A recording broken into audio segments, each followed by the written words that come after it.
There exists a word in the English language, spoken every day in boardrooms and police stations and dinner table conversations, that traces its origin to a single man whose name has become synonymous with a particular kind of deception.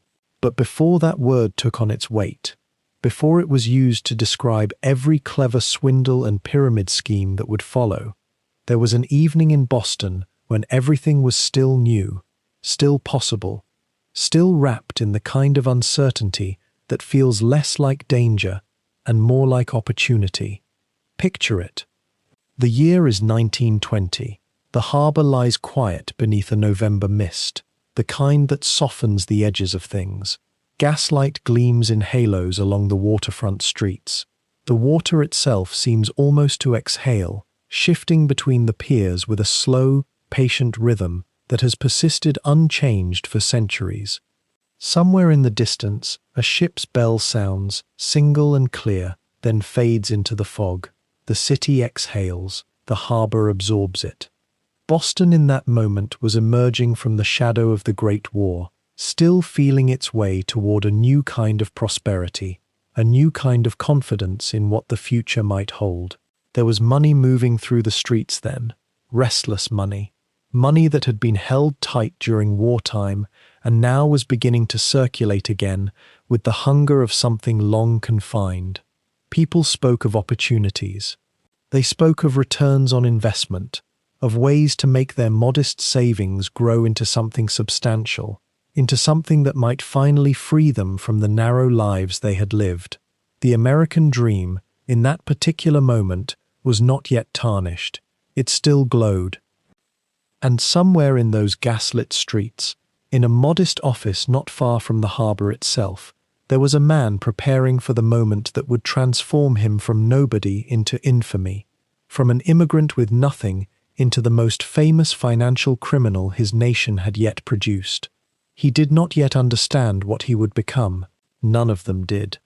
When we tell the story of deception at scale, of fraud that captures the imagination of an entire city, we often begin with the numbers, the amounts of money, the number of victims, the mathematical impossibility that should have been obvious to anyone who looked closely.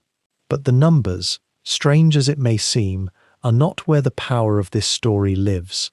The power lives in the gap between what people wanted to believe and what was actually true. It lives in the space between hope and reality, in that thin, glowing place where one might slip unnoticed into the other. This is the story of how that happened. How a man, born in a small town in Italy, carrying almost nothing but ambition and a hunger for a different life, arrived in a city that promised reinvention and found instead the perfect conditions for a deception so elegant, so simple, so human in its appeal, that it would outlive him by nearly a century and give its name to a category of fraud that would repeat itself endlessly, in different forms, with different architects, in different decades, always fundamentally the same. If you find yourself drawn to the stories hidden within the architecture of deception, to the question of how ordinary people come to believe extraordinary things, and how the fabric of trust itself can be woven into the shape of a lie, then I invite you to subscribe to this documentary series. We are building a library of sleep films that explore the men and women who gave their names to history, to science, to crime, to folly. Charles Ponzi is waiting for you in that foggy harbor. His story unfolds slowly, the way all true stories do, and we will follow it all the way to its quiet, inevitable end. For now, though, the mist still hangs over the water. The gaslight still glows. The city is still unaware that it is about to be drawn into one of the most audacious financial deceptions of the modern era, and that the name of the man responsible would, by the time the sun rose on better days ahead, become a permanent feature of the language itself. How does a word enter a language? How does one man's scheme become a category of crime that would be committed and recommitted generation after generation by people who had never heard of him and never would? These are the questions that hover over this story like fog over a harbor. And to answer them, we must go back further still, back beyond Boston and beyond 1920, back to a small Italian town where a boy was born into a family whose prospects were declining even as his hunger to escape them was growing without limit. The evening deepens, the mist thickens, and so we begin. There is something peculiar about the way history names itself after its villains. We do not say a man committed a Madoff, though Bernie Madoff's scheme was far more elaborate and far more damaging. We do not call financial deception a Kosminski, though other swindlers have been equally ingenious. Yet speak the word Ponzi, and nearly anyone will know, without hesitation, that you are describing a specific kind of fraud, a beautiful lie where earlier investors are paid with the money of later ones, a circle that must inevitably collapse, a dream that feeds only upon itself until it starves. Charles Ponzi, the man whose name became this permanent fixture in the language of deceit, was not the first to conceive of such a scheme. The idea itself is older than railroads. Yet something about his story, the particular conjunction of his ambition, his moment in history, his city, and the sheer visibility of his rise and fall, burned his name so deeply into the public consciousness that it has never faded. One might wonder why. Why does his name persist when so many other fraudsters have been forgotten? What was it about this Italian immigrant, working out of a modest office in Boston, that made his failure so memorable, so instructive, so utterly resonant, that more than a century later, we still invoke his name when we wish to describe a certain kind of human vulnerability to hope? This is the question that weaves through the quiet history we are about to unfold together. It is not simply the story of how one man deceived thousands, though he did. It is, more gently, the story of how a particular human need, the hunger for return, for escape, for vindication, can reshape itself into the shape of someone else's ambition, and how one person's name can become a mirror that reflects back everything we wish were possible and everything we fear will betray us. If you have ever felt drawn to the intersection of ambition and deception, if you have wondered how ordinary people are convinced by extraordinary promises, if you wish to understand the deeper currents that move beneath financial history and human psychology alike, then you will find something in the journey ahead. If these questions speak to you, if you wish to follow Charles Ponzi from the misty harbour towns of Italy through the gaslit streets of early 20th century Boston, and ultimately into the consequence of his choices, we invite you to subscribe to this channel. What we explore together is not merely a story of fraud, but a meditation on hope, trust, hunger, and the fragile boundary between ambition and disaster. But let us begin where all stories of transformation must begin, at the beginning. Let us travel back, now, to another shore, to another time, to a small Italian town where a boy was born into circumstances that would, through a strange alchemy of chance and character, write his name into the permanent record of human deception. In the quiet years of the 1800s, before trains would transform the Italian peninsula and telegraph wires would stitch the continent together, there existed a town called Lugo, nestled in the Emilia-Romagna region, a place where time moved differently than it did in the great capitals to the north. Lugo was not Rome, not Milan, not Florence.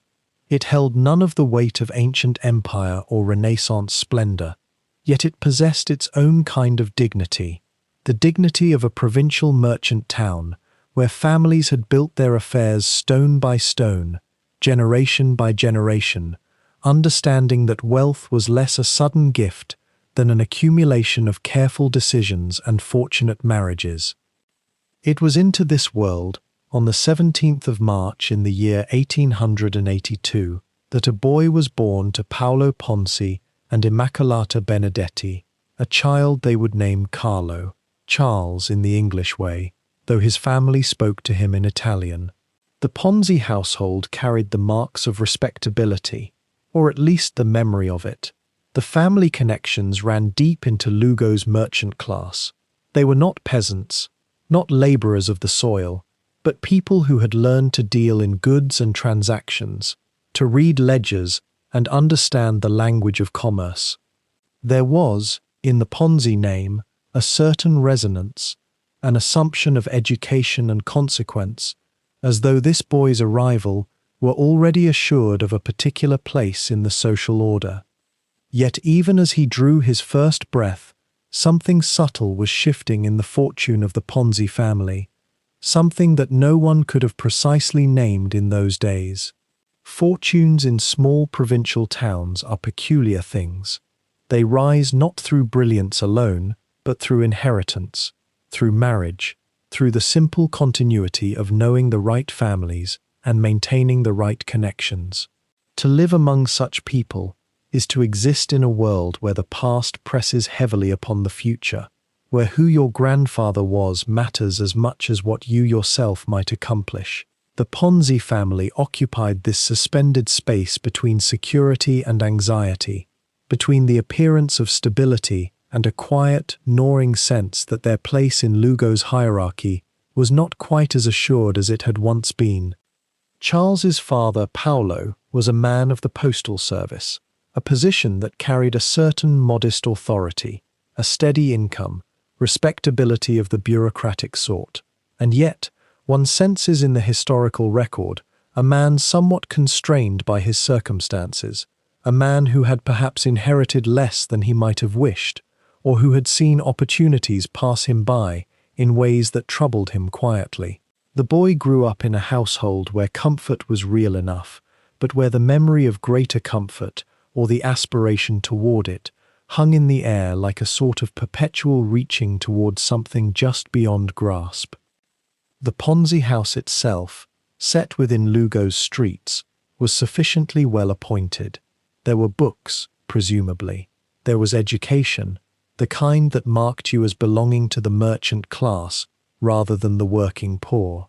Young Charles's mother, Immaculata, came from a respectable family herself, and she would have ensured that her son understood his station, understood that he was not born to labor in fields or workshops, but to conduct himself with a certain civility, a certain distance from the truly impoverished masses who filled the streets beyond the better neighborhoods.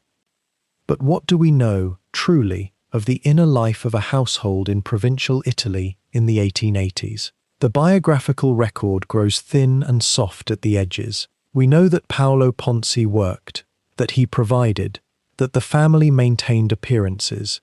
We know less about the conversations at their table, the tensions beneath the surface, the particular anxieties that might have animated a father's ambitions or a mother's hopes for her son.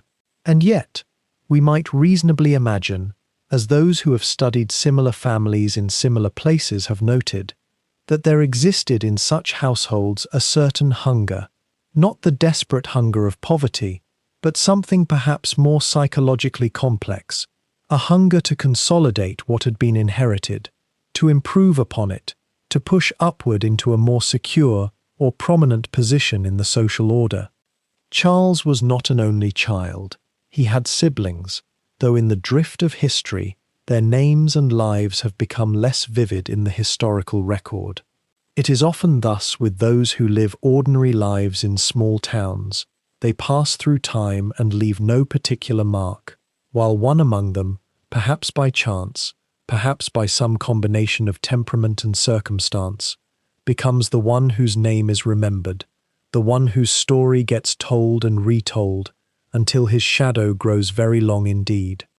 The 1880s in Italy were themselves a time of transition. The nation was still young as a unified state. Only 11 years before Charles's birth, the Papal States had fallen, Rome had been incorporated into Italy, and the old order of Italian princes and kingdoms had been swept away in favor of a modern nation-state. The effects of this transformation rippled outward from the great centers, reaching even to provincial towns like Lugo, there was economic dislocation. There was the sense that the old ways of doing things were no longer quite adequate to the new realities.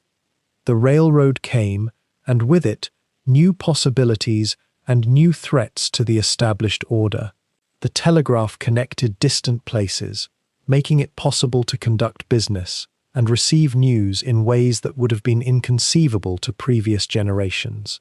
For a boy born into a merchant family in such a time, the world began to feel expansive in new and intoxicating ways.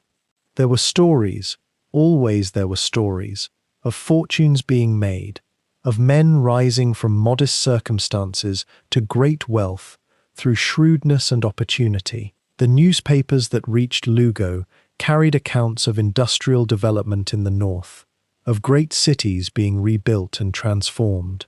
And beyond Italy, there were rumors and tales of a place called America, where, it was said, the rules were different, where a man's birth mattered less than his willingness to work, where the accumulation of wealth seemed almost inevitable for those bold enough to seize it.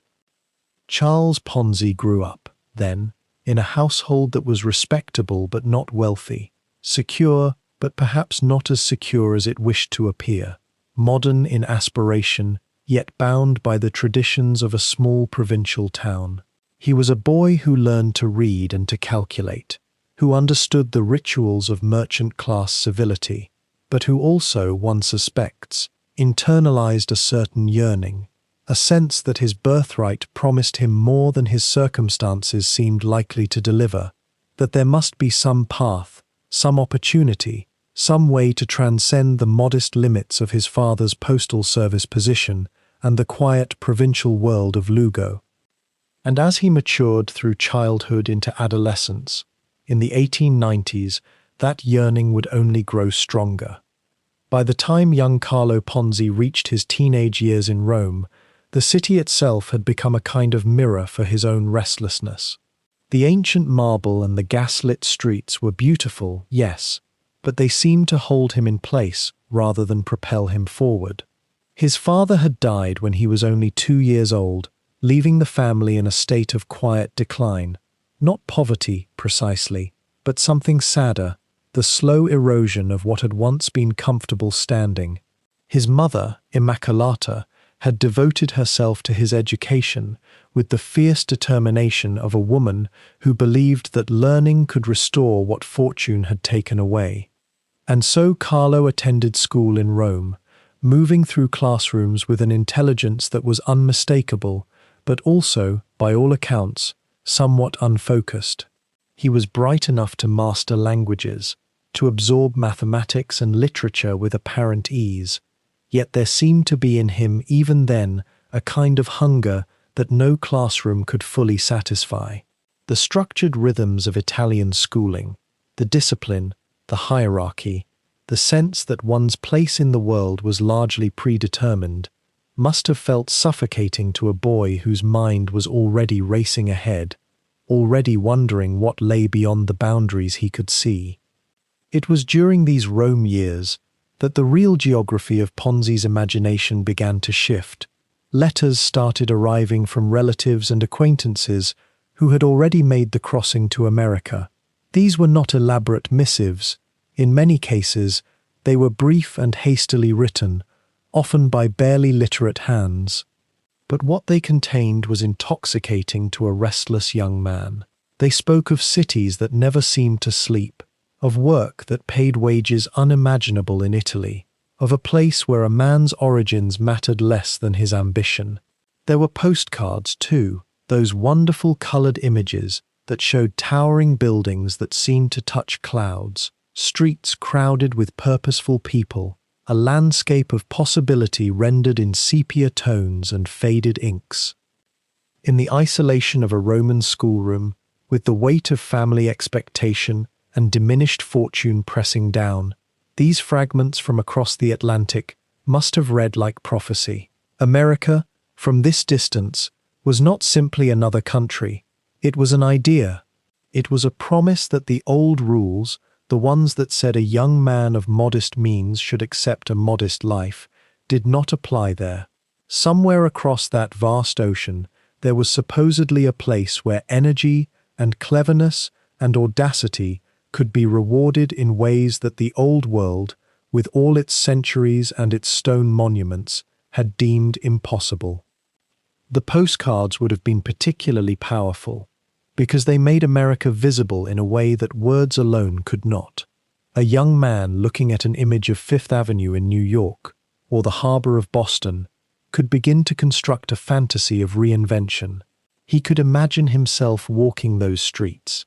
He could tell himself stories about the person he might become in such a place.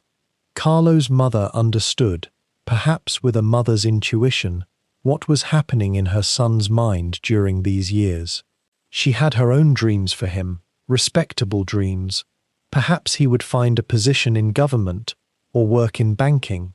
Perhaps he would marry well and restore the family name to something approaching its former status. But she could see, too, that Rome was becoming too small for the boy who sat at her table. The very education she had fought so hard to give him had inadvertently equipped him with the ability to imagine life beyond her reach. The decision to leave, when it came, did not arrive as a sudden rupture. It accumulated gradually, the way water accumulates behind a dam.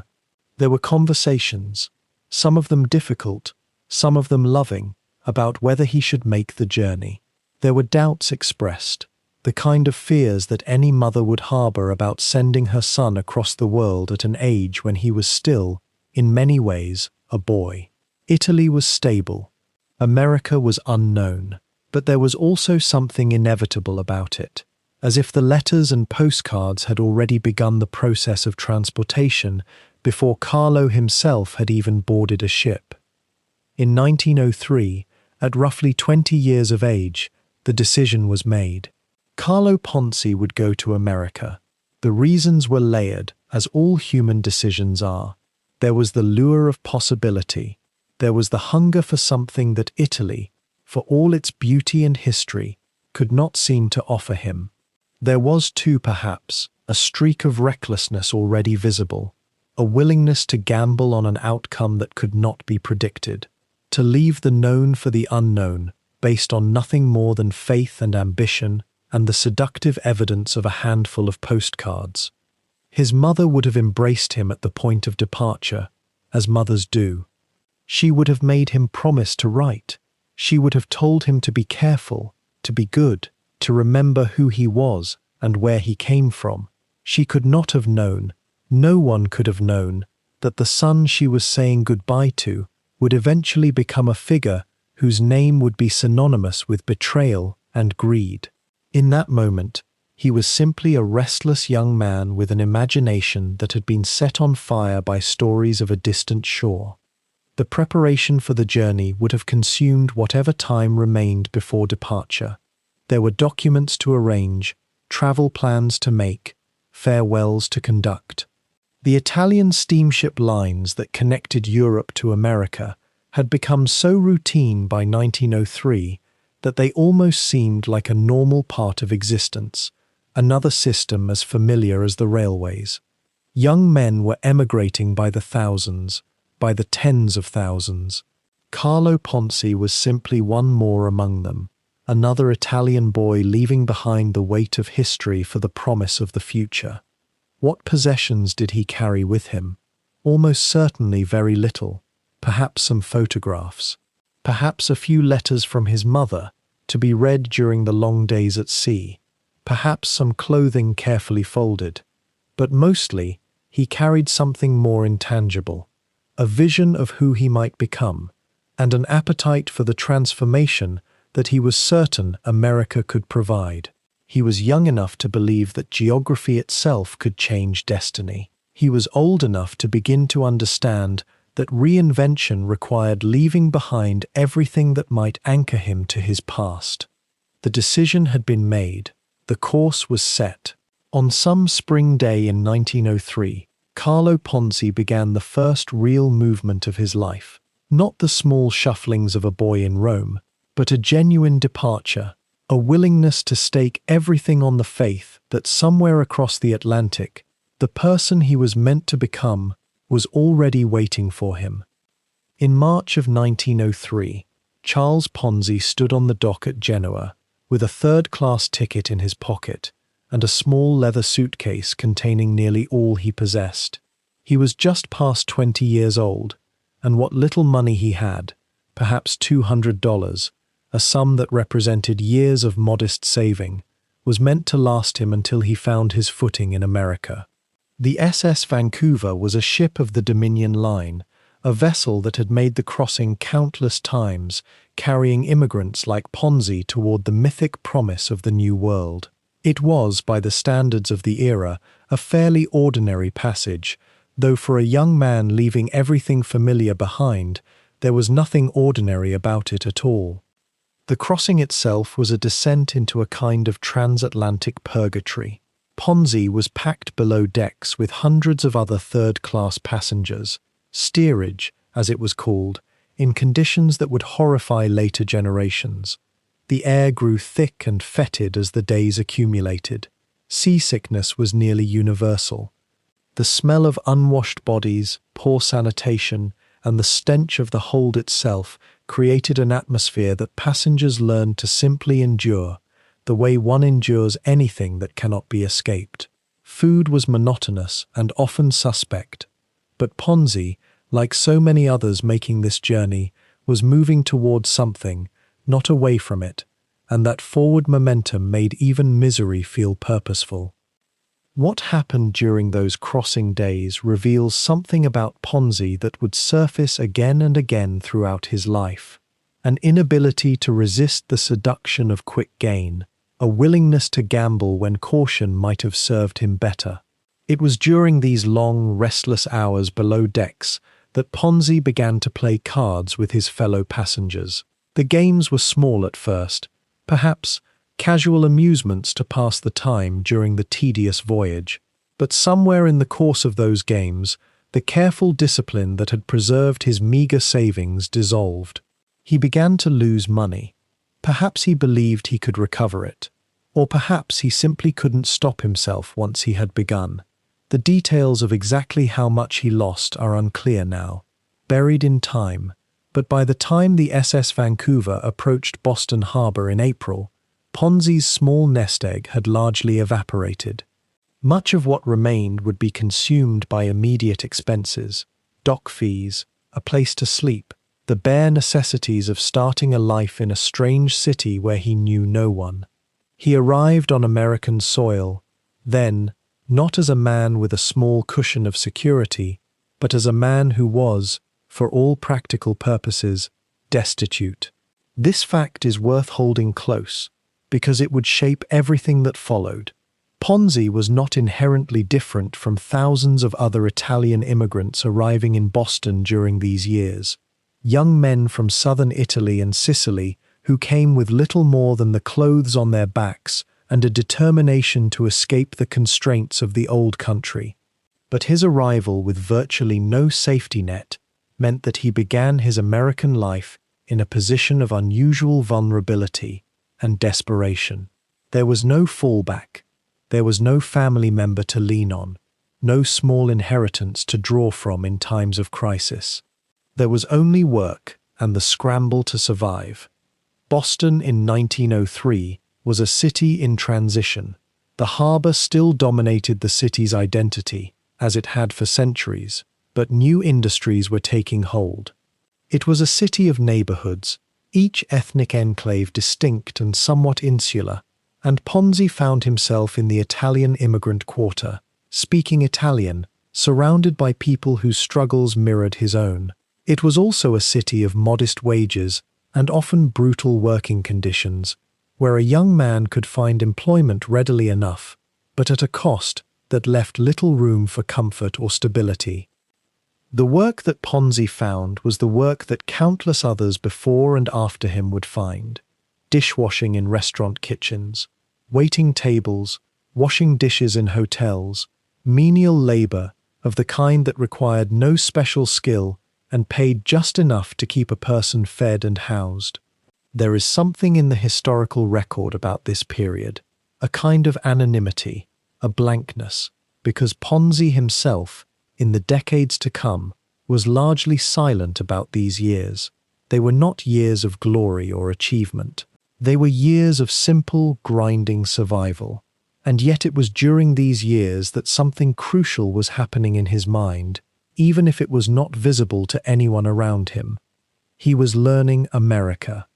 Or rather, he was learning a particular version of America that had taken root in the minds of immigrant communities, a version in which the ordinary rules of economic life seemed somehow more flexible than they had been in the old country, where a man of sufficient cunning and willingness to take risks might leap upward across the established class structures.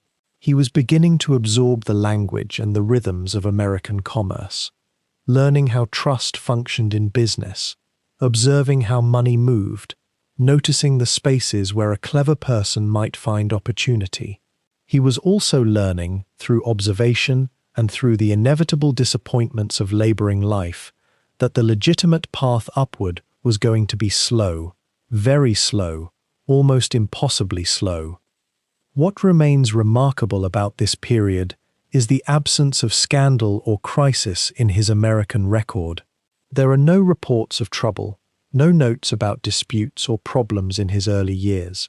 He was, by all accounts, a quiet young man working quietly, keeping himself to himself, moving through the immigrant neighborhoods of Boston and the other northeastern cities as an unremarkable figure.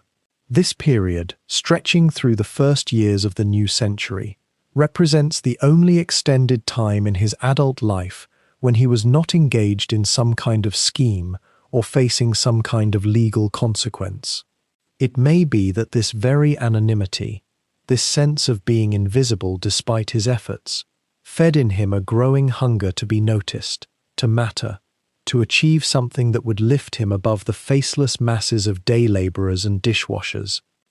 The money he had gambled away on the SS Vancouver was never recovered, of course, but that loss may have taught him something valuable in its own way. That small, careful accumulation was perhaps the wrong strategy. That perhaps larger movements of money, faster movements, riskier movements, might serve a man with ambition better than patient thrift.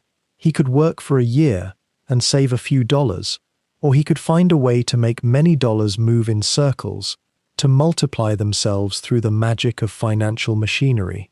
The seed of what would become his life's method may well have been planted in those card games below decks, in the realization that the careful savings of years could be lost in an afternoon, and that therefore perhaps caution was itself a kind of folly. The Boston he stepped into that winter of 1903 was not the city of his imagination. The grand harbor he'd glimpsed in travel literature was real enough, but Ponzi found himself in its margins, moving through steam and noise and the particular exhaustion of a young man with no safety net. He was 21 years old, spoke English with an accent thick as olive oil, and possessed a single asset that would carry him through the next decade: his willingness to work at anything for almost nothing, with a kind of desperate hopefulness that marked every immigrant who arrived with empty pockets and hungry ambition. The work itself was the kind that left no trace. Dishwashing in restaurant kitchens, where the heat and the chaos and the endless repetition of plate after bowl after cup could have crushed a softer spirit. But Ponzi was learning something valuable in those kitchens, something that would shape how he moved through the world. He watched the owners, the managers, the men who collected money and made decisions. He noticed how little they seemed to actually know about the work itself, yet how much authority they held simply by standing in a certain spot and speaking with conviction. There was a lesson in that observation, though he couldn't have articulated it then. From Boston he drifted northeastward, following the pattern of so many unskilled newcomers, his geography determined by the location of work rather than any particular plan. He moved between cities as seasons changed, as restaurants closed or hired, as restaurants expanded or contracted with the rhythms of commerce that seemed so chaotic from below and yet somehow inevitable once you stopped trying to resist them. He worked in Providence, in Hartford, in smaller towns whose names he would later barely remember. He waited tables in establishments that ranged from modest to genuinely rough, places where the clientele was working men like himself, or soldiers, or the variety of temporary laborers that American cities collected and churned through like a great machine. What strikes one about this period, reading the fragmentary records that survive, is how completely ordinary it was. There is nothing here of the future swindler, nothing that would suggest to anyone watching him carry dishes or pour coffee that this particular young man would one day dazzle an entire city with promises of overnight wealth. He was simply one of thousands, indistinguishable except perhaps for a certain brightness in his manner, a willingness to learn, a tendency to talk, more than necessary, in an accent that marked him as foreign, but those qualities alone would have made him unremarkable. Countless immigrants possessed them, and yet something was happening beneath the surface of those grinding, repetitive years, something quieter and perhaps more significant than any dramatic turning point. Ponzi was absorbing a particular American mythology, not through books or formal education, but through constant immersion in the culture of striving and reinvention that permeated even the lowest rungs of the social ladder. In America, unlike Italy, a man was not fixed at birth. A dishwasher could become a waiter could become a manager could become an owner. The narrative was everywhere, implicit in the structure of work itself, reinforced in conversations overheard in diners and boarding houses. In the American newspapers he began reading with increasing comprehension, in the lives of men he encountered who had genuinely worked their way upward. This mythology was not false precisely. It was true enough for a small percentage of men, and entirely available as an idea to everyone. That distinction between the actual opportunity and the imagined possibility would matter enormously to the story that was still unfolding. Ponzi was learning to think in the idiom of American enterprise. He was learning that in this country, unlike in the old world, a person's past did not entirely determine his future. That reinvention was not merely possible but expected, even celebrated. That the man who seized the right moment, who possessed the right idea, who could convince others of his vision, that man could transcend the station into which circumstance had placed him. The boarding houses where he slept were loud with the particular energy of immigrant life.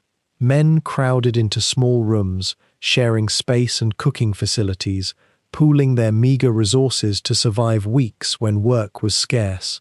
In these spaces, conversations ranged widely. There were men who had succeeded in modest ways, who had opened small shops or saved enough money to bring families over from the old country. There were men who had failed catastrophically and were trying again. There were men living entirely outside the law, and men devoted to earning and saving with almost religious intensity. It was in these spaces, perhaps more than anywhere else, that Ponzi encountered the full spectrum of American ambition, the genuine dreams alongside the shortcuts, the honest hustles alongside the confident deceptions. How much of the future Ponzi could be glimpsed even then is a question that cannot be answered with certainty. Perhaps there was already in him a quality that would have led him toward the grandiose, the manipulative, the fundamentally dishonest. Or perhaps, and this is perhaps more unsettling in a way, those qualities developed slowly, gradually, in response to the particular pressures and possibilities of his environment.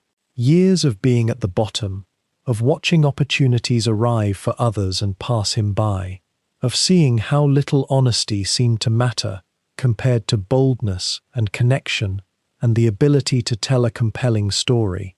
The American dream he was absorbing was not purely noble. It contained within it the suggestion that a clever man need not wait patiently for his turn, that the distinction between visionary and manipulator was sometimes merely a matter of perspective. What we know with certainty is that by the time Ponzi was in his late 20s, he was no longer content with washing dishes or waiting tables. He had developed a hunger for something larger, something that would allow him to move upward, to escape the grinding sameness of labor that paid just enough to survive and no more. He was ambitious, and he was surrounded by an American culture that made ambition not only acceptable, but central to a man's identity. What he was still lacking was the specific opportunity, the particular vehicle for his restless intelligence and accumulating hunger. That lack would not last much longer. He was about to move, once again, into new territory, this time toward something that would finally give shape to his ambitions, though not in any way he could have anticipated. To understand Charles Ponzi, you must first understand the world that shaped him, not just the gleaming promise of America that pulled him across the Atlantic, but the grinding, often humiliating reality that awaited him when he arrived. The late 19th and early 20th centuries witnessed one of history's great human migrations, millions of men and women pouring into American cities and factory towns from Italy, Poland, Ireland, Greece, and the Levant, each carrying the same fragile hope, that in America a poor man might become rich. The promise was relentless. It came in letters from cousins already settled in Boston or Philadelphia, letters read aloud in village squares in Lugo or Naples, letters describing wages that seemed impossible, $5, sometimes $6 a day, when a skilled worker in Italy might earn half that in a week. It came in the photographs too, men in new clothes standing before new buildings, smiling at the camera with a confidence that seemed entirely foreign. The postcards showed streets so wide they could swallow a village whole, buildings that scraped the sky itself. America, in the immigrant imagination, was not merely a country, but a miracle made manifest in brick and steel. But there was a second America, the one that existed for people like Ponzi, and it was a far harsher place than the letters suggested. When the SS Vancouver pulled into Boston Harbor, or when Italian ships docked in New York, the new arrivals stepped onto a continent that did not wait for them with open arms. The wages, yes, were better than in Europe, but the work was also punishing. The jobs available to Italian immigrants, Polish immigrants, any immigrants without English or connections, were the jobs that others had already refused. Ponzi would have encountered this immediately: the dishwashing, the dish breaking, the long hours in restaurant kitchens where the air hung thick with steam and the pay was less generous once you truly began working. The photographs his relatives had sent, it turned out, had been carefully framed. The American urban landscape of the 1900s and 1910s was fundamentally segregated by class and origin. Wealthy Americans, descendants of earlier waves of immigration or established merchant families, lived in neighborhoods of leafy avenues and private homes. The newcomers crowded instead into tenements, neighborhoods that were themselves ranked and divided by ethnicity. The Italians clustered together, the Irish in their own districts, the Polish in theirs. These were not chosen communities of mutual support. They were the only places where landlords would rent to immigrants, where rent could be scraped together through family labor, where the languages of home could still be heard on the streets. They were also places of profound hardship: overcrowded rooms, inadequate sanitation, disease moving swiftly through the buildings as though following invisible highways. The American dream, then, was not a single dream at all, but a series of impossible bargains. You worked harder than you ever had in your native country, often for wages that seemed generous only by comparison to even deeper poverty. You lived in conditions that would have been considered intolerable in a European middle-class home. You saved money by denying yourself nearly everything: not eating, not heating your room fully in winter, not buying clothes or seeking medical care unless death seemed otherwise certain. And if you were clever, if you were fortunate, if the economic cycles aligned in your favor, and you did not become ill or injured or caught in a factory accident, then perhaps after years of this narrow, grinding existence, you might achieve something that looked like stability. But there was always an asterisk, an invisible asterisk that appeared whenever an immigrant tried to move beyond survival into actual prosperity. The better jobs, the supervisory positions, the skilled trades that paid substantially more. These were often reserved for native-born Americans or for immigrants from Northern Europe, the ones whose faces and accents were already familiar to employers. Discrimination was not always explicit. It was often simply the way things were done, woven so thoroughly into the fabric of commerce that it seemed like natural law. A man named Ponzi would find certain doors simply closed, certain opportunities that were never quite available to him, no matter how intelligent or motivated he might be. This was the America that Ponzi encountered during those early drifting years, moving through the northeastern states, working in restaurants and small businesses, watching and learning. He was absorbing not just the language but the culture of American commerce, the fast talk, the short-term thinking, the belief that there was always another angle, another way to turn a nickel into a dime if you were quick enough and smart enough. This was Hustler's America, the shadow side of the dream, where people without capital or connections or the right accent learned to improvise, to bend rules, to find advantage in the spaces between what was legal and what was enforceable. For immigrants of Ponzi's class and era, there was a particular cruelty to the American promise. It was real enough to motivate extraordinary effort, yet built on structures that made success genuinely unlikely. The system was designed, whether intentionally or through the accumulated weight of precedent and prejudice, to extract labor from newcomers while denying them the rewards that their labor produced. A man might work himself into exhaustion, might save every penny, and still find himself not significantly closer to the kind of security that native-born Americans with family capital could achieve almost effortlessly. What did this teach a man like Ponzi? What lessons did he internalize through those years of dishwashing and waiting tables, of watching American businessmen operate with a confidence born of hereditary advantage? One might speculate that it taught him this: if the legitimate avenues were effectively closed, if the dream itself was a partial deception masking systematic exclusion, then perhaps the real Americans, the successful ones, understood that the game itself was the point. Not building something lasting, not creating value that could genuinely improve lives, but moving money, making it appear to grow, creating the illusion that justified moving more money. The real wealth, the dream suggested, belonged to the men who understood the system well enough to manipulate it. This is not to excuse what Ponzi would later do, but to situate it within its proper context. He was not a man of unusual moral failing in an otherwise honest society.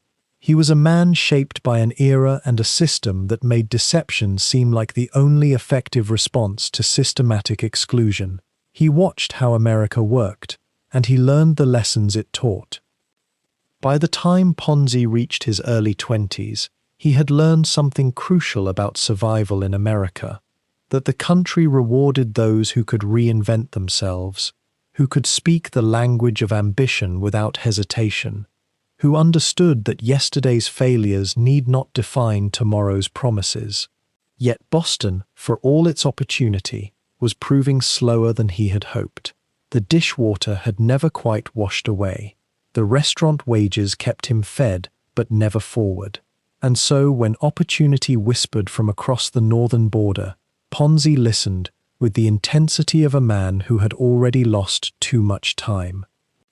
Montreal in the early 1900s was a city of considerable sophistication, a financial center where banks and investment houses rose like cathedrals along its central streets, where the language of commerce flowed in French and English and Italian, where a man with sharp eyes and sharper ambition might find a foothold. Ponzi moved north sometime in the first years of the new decade, shedding the weariness of menial labor like a snake leaving behind its old skin. The exact year is lost to the careful obscurity of his own early life, but by 1903 or 1904, he had secured work at the Banco Zerossi, a small but respectable Italian banking house that served the growing community of immigrants clustering in Montreal's Italian quarter. Here, at last, was entry into the world he had glimpsed and yearned for, not as a customer peering through glass at other people's wealth, but as an employee of a financial institution, someone who could study the mechanics of money from the inside. The Banco Zerossi was not a grand establishment, but it operated with the formality and weight that all banks carried in that era, a place where transactions were recorded in heavy ledgers, where trust was supposed to be the bedrock of everything that occurred within its walls. Ponzi took his position seriously, or at least he appeared to. He was still young, still hungry, and the world of finance, even in its modest local manifestations, promised something that dishwashing had never offered: intellectual engagement, status, proximity to wealth. The bank's proprietor, Luigi Zerossi, was an older Italian businessman of considerable reputation within the community, the kind of man who had built something solid over decades and expected his employees to reflect that solidity. Zerossi seems to have seen potential in Ponzi, or perhaps merely saw a young man with education and language skills that could serve the bank's expanding operations. The work itself was not glamorous: clerk duties, record-keeping, customer service, but Ponzi absorbed the environment as though it were a language he was meant to learn. He watched how money moved, how promises were made and kept or broken, how reputation operated as a kind of currency more valuable than gold itself. And then, gradually, he began to notice something that would reshape the trajectory of his life. There were opportunities in the margins of legitimate finance, small gaps where a man with nerve and imagination might move things that perhaps should not be moved. The exact nature of what Ponzi became involved in during his time at the Banco Zerossi remains somewhat shadowed by history and by Ponzi's own later reticence to speak clearly about these years, but certain facts emerged through trials and investigations. He began to engage in financial schemes that operated outside the strict bounds of the bank's authorized activities.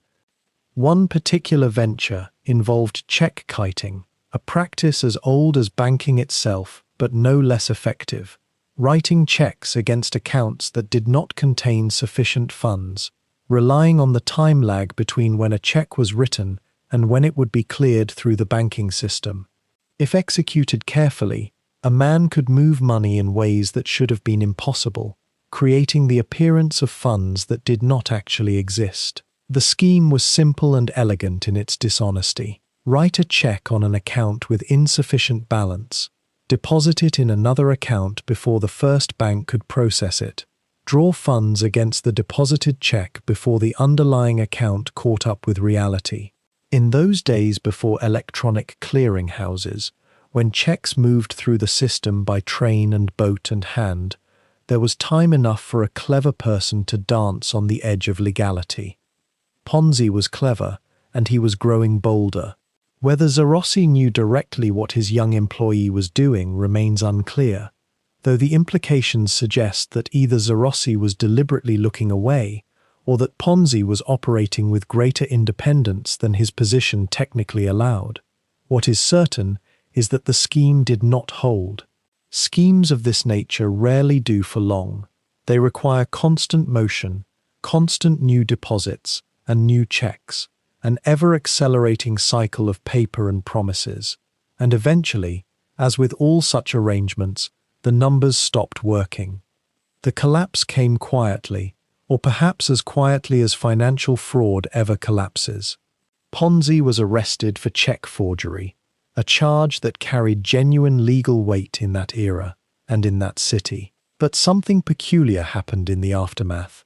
Instead of fighting the charge or attempting to minimize his involvement, Ponzi seems to have understood something about the mathematics of imprisonment and forgiveness. He accepted the consequences with a kind of weary recognition that his luck had simply run out, at least for the moment. The Banco Zarossi and Luigi Zarossi himself faded from his immediate life, though the lesson he had learned from this first brush with financial manipulation would echo through everything that followed. What had he learned? Not to stop, certainly, not to fear the consequences, because he was still young and prison was still survivable. What he had learned was that there were opportunities in the spaces between what was supposed to happen and what people actually believed was happening. He had learned that money was not always about the actual possession of funds, but about the management of perception and time. He had learned that ordinary people would trust a bank employee more readily than they would trust a dishwasher, and that a uniform or a title could grant access to confidence that would never be offered to someone visibly struggling at the bottom. These were not the lessons a respectable banking institution intended to teach its employees, yet they were the lessons that Ponzi's particular circumstances had burned into his consciousness. And so the first episode of his life as a man engaged in financial deception came to a close, but only in the most superficial sense. The real consequences were just beginning. The Montreal banking house where Ponzi had found himself employed held an atmosphere of careful respectability during those early years of the 20th century. It was a place where ledgers were kept in precise columns, where trust was assumed to flow from starched collars and the weight of established names. Yet within this veneer of order, a man named Luigi Zarossi, a figure of considerable charm and uncertain scruples, would introduce young Charles to a different kind of arithmetic altogether, one where the line between clever opportunism and outright fraud blurred into shadow. The scheme itself was modest by later standards, almost quaint in its mechanics. Zarossi had discovered a way to manipulate the very documents that passed through their hands, using forged checks and false endorsements to extract small sums from the institution's vaults. Ponzi, ambitious and perpetually short of money, found himself drawn into the arrangement. Perhaps he saw it as a shortcut to the prosperity that seemed to elude him no matter how many dishes he scrubbed or tables he waited. Perhaps he simply needed the money. The reasons matter less than the consequence. What began as a whisper of dishonesty became a roar of exposure. The bank's auditors, those meticulous keepers of numerical truth, eventually detected the irregularities that Zarossi and Ponzi had believed themselves clever enough to conceal. The scheme unraveled with the inevitability of pulled thread, and by 1907, the machinery of Canadian justice had begun to turn. Ponzi found himself arrested, charged with check forgery, a crime that carried not merely legal penalty, but profound shame, the kind that followed a man's name through neighborhoods and families for years to come. The trial itself was swift and unforgiving. Ponzi's role, while perhaps less central than Zarossi's, was nonetheless clear. He was convicted and sentenced to 3 years in the St. Vincent de Paul Penitentiary in Quebec, a stone institution that rose against the provincial landscape like a monument to the finality of broken law. The doors closed behind him in the winter of 1908, and he entered a world of cells and silence, of routine and enforced reflection, of hours that stretched with the peculiar weight of captivity. Yet even before those cell doors closed, Ponzi had made a choice that speaks to something fundamental about his character, something that would echo through all his subsequent deceptions. He had written to his mother in Italy with a carefully constructed fiction. He told her that he had been detained not for forgery, not for fraud or dishonesty, but for a labor dispute, a strike gone wrong perhaps, or some other circumstance, that might be understood as misfortune rather than moral failure. How his heart must have raced as he wrote those words, knowing that his mother's faith in him was precious and that the truth would shatter it completely. In this we glimpse something almost tragic, a man already so practiced in the art of creating false versions of reality that he could not bear to let even his own mother see who he truly was. The distance between Quebec and Italy was vast in those days, measured not merely in miles but in months of slow mail delivery, in the impossibility of swift correction or clarification.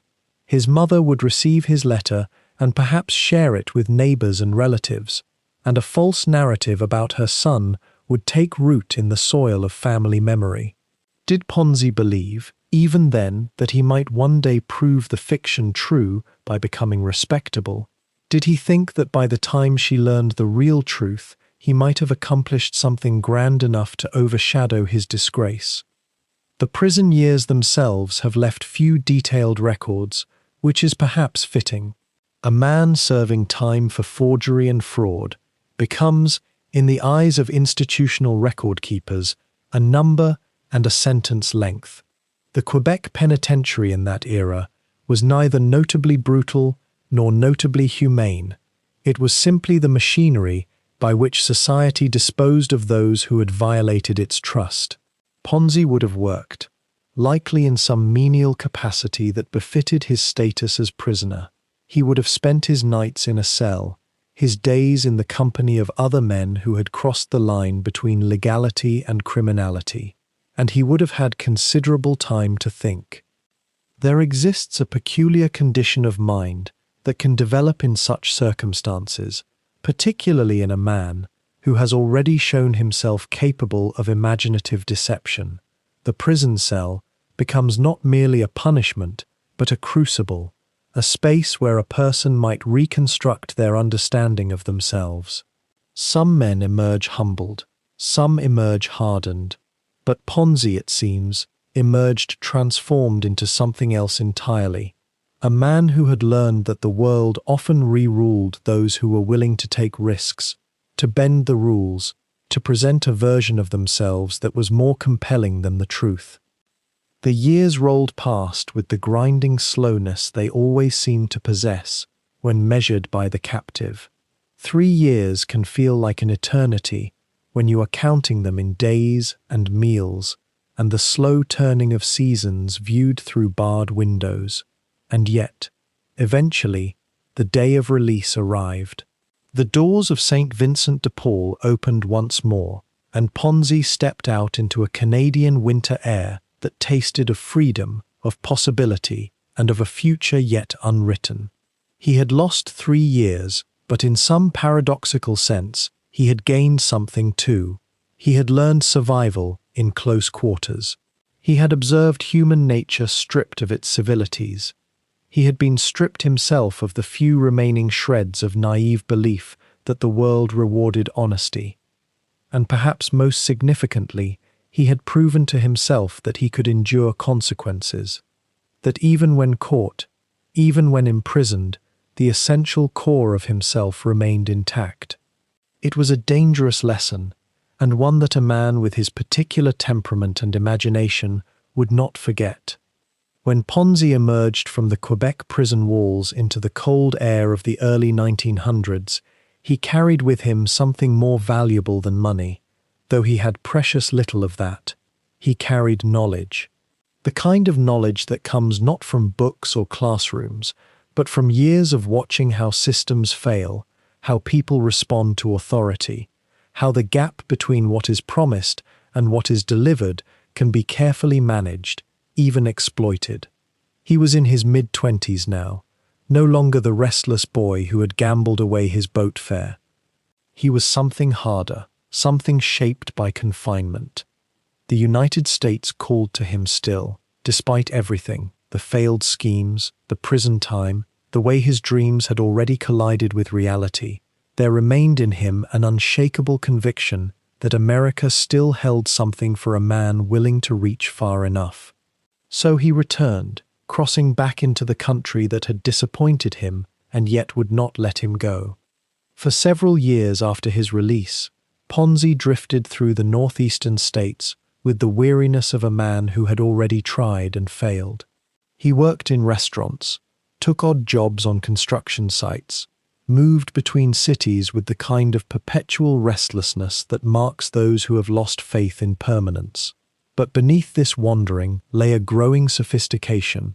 He was learning, slowly and deliberately, the rhythms of American enterprise. He observed how fortunes were made and lost, how trust could be built through a carefully constructed appearance, how people desperate enough would believe almost anything if it was delivered with sufficient confidence. Then, in the years around 1910, something shifted. Ponzi found work with an immigration broker named Luigi Zarossi in Montreal. Here, at last, was an apprenticeship in the very art that would one day make his name synonymous with fraud. Zarossi's operation was elegant in its deception. Immigrants desperate to bring relatives to North America would pay fees for visas and papers, passage and promises. Some of those papers never materialized. Some of the relatives never came. The money, though, arrived with remarkable regularity. Ponzi watched this machine operate with the intensity of a craftsman observing his master's hands. He was not watching to judge, he was watching to learn. But Zarossi's scheme, like all such schemes, eventually cracked. An investigation began. Papers were seized, and Ponzi, who had worked within the system but held no apparent position of true authority, found himself arrested for his role in what authorities characterized as check forgery. The charges were murky, the evidence circumstantial, but sufficient. He was convicted and sentenced to serve time in a Montreal jail. Prison, the second time, was different. He was older now, harder perhaps, but also more aware of his own vulnerability. While he served his sentence, the details of those years fade somewhat into the dim archive of his life. The historians are uncertain of their exact shape. His mother in Italy received letters assuring her that her son was employed, respectable, moving forward.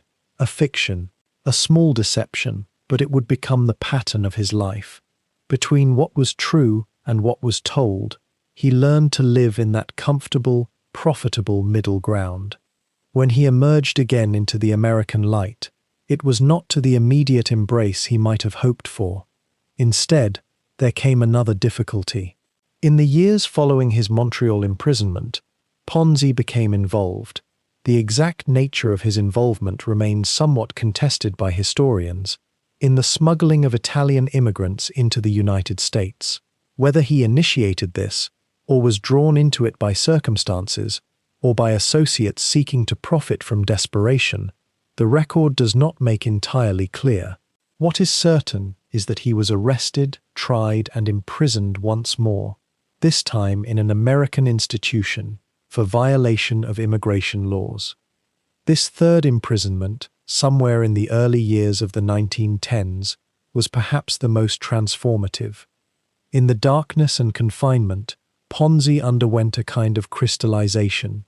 He was no longer a young man with youthful dreams of quick fortune. He was now approaching 40, scarred by repeated failures, marked by the indignity of multiple imprisonments, and yet possessed of something that might have been either resignation or clarity, or perhaps both. When he was released, the man who walked out was not entirely the same man who had walked in. The failures had not destroyed him. They had, in a peculiar way, educated him. He had learned that deception was not merely a moral failure, it was a skill. It could be refined, practiced, perfected. He had seen how immigration systems worked, how trust could be constructed between strangers, how the pressure of human hope could be channeled into profitable directions. He had spent years among desperate people, immigrants like himself, people clinging to the possibility of a better life, willing to believe almost anything that promised to deliver it. More than this, he had learned something about survival itself. In a world that had repeatedly kicked him down, that had imprisoned him, that had deemed him a failure, deception was not merely an option, it was a way of existing, it was armor. It was the mechanism by which a man without legitimate power could create power for himself. Every imprisoned year had peeled away another layer of the idealistic young man who had arrived on the SS Vancouver. What remained was something more purely calculating. And yet, and this is important to hold alongside the harder truths, he was also a man with a family history of respectability, a man who had educated himself, a man who still carried the memory of a different kind of life. Whatever hardness had calcified in him, there remained something almost tender beneath it, an old longing, a dream deferred but not entirely abandoned. So when he finally met Rose Gnecco, a young Italian woman from a respectable Boston family, something in him shifted again. She represented stability. She represented a chance to be legitimately connected to the community, to be seen as respectable, to belong to something beyond the grey margins in which he had drifted. They married, and for the first time in years, Ponzi seemed to have something real, something genuine, something that might anchor him to a different kind of life than the one of schemes and deceptions that had become his default posture. The question that hangs over this period of his life, the question that historians have turned over and over like a stone worn smooth by handling, is whether Ponzi truly wanted to abandon the crooked path, or whether he had simply been waiting for the right moment, the right idea, the right convergence of circumstance that would allow him to deploy all the skills he had accumulated, the understanding of human hope, the manipulation of trust, the creation of compelling narratives, in a scheme grand enough to actually succeed. Had his years of imprisonment been a kind of purgatory, or had they been a kind of training ground? By the time Charles Ponzi had served his quiet years away from public sight, moving through the prisons and work camps of the northeastern corridor, something had shifted in him that observers might have noticed, had anyone been watching closely enough. It was not quite redemption, perhaps, but rather a kind of weariness that settles on a man who has gambled with his freedom twice and lived to tell no one. When he returned to Boston in the years following the Great War, he carried with him the peculiar weight of accumulated secrets and the deeper understanding that survival in America, for a man like him, meant learning to wear legitimacy as carefully as one wears a new suit.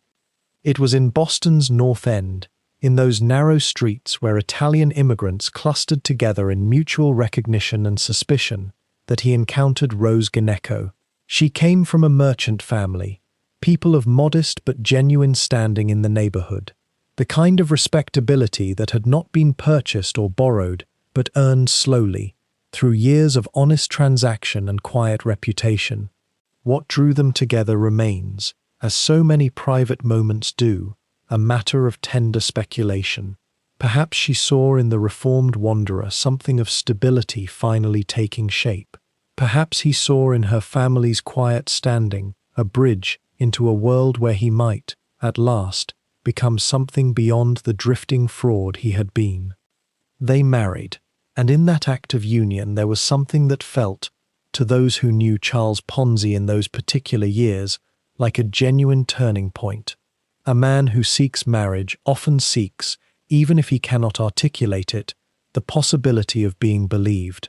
And Rose, by all accounts, believed in him. She believed that the schemes and the prisons were behind him, that the restless energy that had once propelled him toward desperate gambles might now be channeled toward something constructive, something that would build rather than consume. Yet the world around them was shifting in ways that made stability an uncertain quarry. The years immediately following the First World War were strange and turbulent ones in America, marked by a peculiar kind of hunger. The economy was recovering, yes, but unevenly, with pockets of extraordinary opportunity sitting alongside deep troughs of uncertainty. Working men and women, particularly those in immigrant communities, had emerged from the war years with modest savings, with appetite, with a newfound sense that perhaps the American dream was not quite as distant as their parents had believed, but where to put one's trust, where to invest one's small capital in a world where the old certainties had dissolved. Charles Ponzi, settled now in Boston with a wife and the weight of respectability that marriage confers, began to look around him with the eyes of a man trying genuinely to find his way into legitimate commerce. He worked at various positions, in import and export, in currency trading, in the small financial dealings that characterize the immigrant business world. He was, by various accounts, intelligent enough to understand commerce, charming enough to inspire initial confidence, and restless enough that no ordinary position could quite contain his ambition. What he lacked was not intelligence or charm, but patience. And what the post-war economy offered was not steady growth, but the tantalizing possibility of spectacular returns. Around him, Boston's Italian neighborhoods thrummed with a particular kind of economic anxiety and hope. The war had ended. Young men had returned, or had not returned. Families had consolidated their positions or found them shattered. Banks existed, yes, but banks often felt like institutions built by and for people who were not quite like the immigrants themselves. People with different last names, different churches, different assumptions about who deserved to borrow money and at what rate. There was hunger, in other words, not just for money, but for a way of making money that felt accessible, that spoke their language, that did not require connections they did not possess. Ponzi observed all of this with the attention of a man who had learned, through hard experience, to read the contours of human desire. And what he came to understand, sitting in modest rooms, talking with merchants and laborers and wives who kept the household accounts, was that there existed a kind of gap between what people wanted to believe about their money and what was actually possible. People wanted to believe that there were paths to prosperity they had not yet discovered. People wanted to believe that somewhere, in the machinery of modern commerce, there existed legitimate means of doubling one's investment quickly, legally, without risk, and if they could believe that, they might be willing to stake everything on the belief. But the Charles Ponzi of those interim years, the years between prison and infamy, appeared, at least on the surface, to be searching for something genuine. He studied. He read about currency markets, about international trade, about the mechanisms of modern finance. He understood, with the clarity that comes from having lived outside society's rules, that there were indeed arbitrage opportunities in the post-war world, that the chaos of reconstruction and currency fluctuation had created windows through which a clever man might move with profit. Whether he was searching for a way to exploit these legitimately, or whether he was simply gathering the tools he would later use for spectacular fraud, this perhaps cannot be known with certainty, and it remains one of the tender questions one might ask about the possibility of redemption itself. What is certain is that during these years of marriage, during this period of searching for legitimate enterprise, Charles Ponzi was a man divided between two possible futures. One lay open to him if he could find an honest path, if the businesses he attempted could somehow succeed, if the small capital he and his wife possessed could slowly accumulate into modest but genuine wealth. The other lay coiled within him like a serpent, patient and waiting. The knowledge that he possessed certain skills, certain understandings of human nature, that could be deployed not for the slow building of legitimate fortune, but for something far faster, far more profitable, and far more destructive. The uncertainty of the post-war economy meant that this division could persist, that both futures could seem plausible, that a man of Ponzi's particular intelligence might genuinely not know which path he would ultimately choose. He was trying, in his way, or perhaps he was rehearsing. The truth, as is so often the case with the human heart, likely contained elements of both, suspended in a moment of genuine indecision that would not last much longer. It was in the waning months of 1919 when Charles Ponzi, then working as a translator and importing agent in a modest office in downtown Boston, began to spend his evenings reading through old financial newspapers and pamphlets, searching as so many men of his era were searching for the next opportunity, the next angle that might transform modest savings into sudden wealth. The war had only recently ended. The Spanish flu had passed. America was stirring with a peculiar hunger, as though 4 years of bloodshed and uncertainty across the Atlantic had left a vacuum that only money and its promise could fill. And on one of these quiet evenings, perhaps in the fading winter light of 1919, Ponzi's eye caught upon something that others had overlooked, or dismissed, or simply failed to see clearly: international postal reply coupons.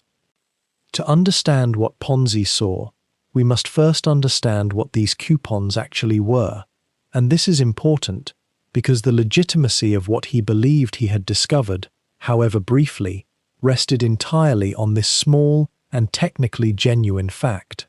Postal reply coupons were issued by the Universal Postal Union, that international body which had been created decades earlier to facilitate mail between nations.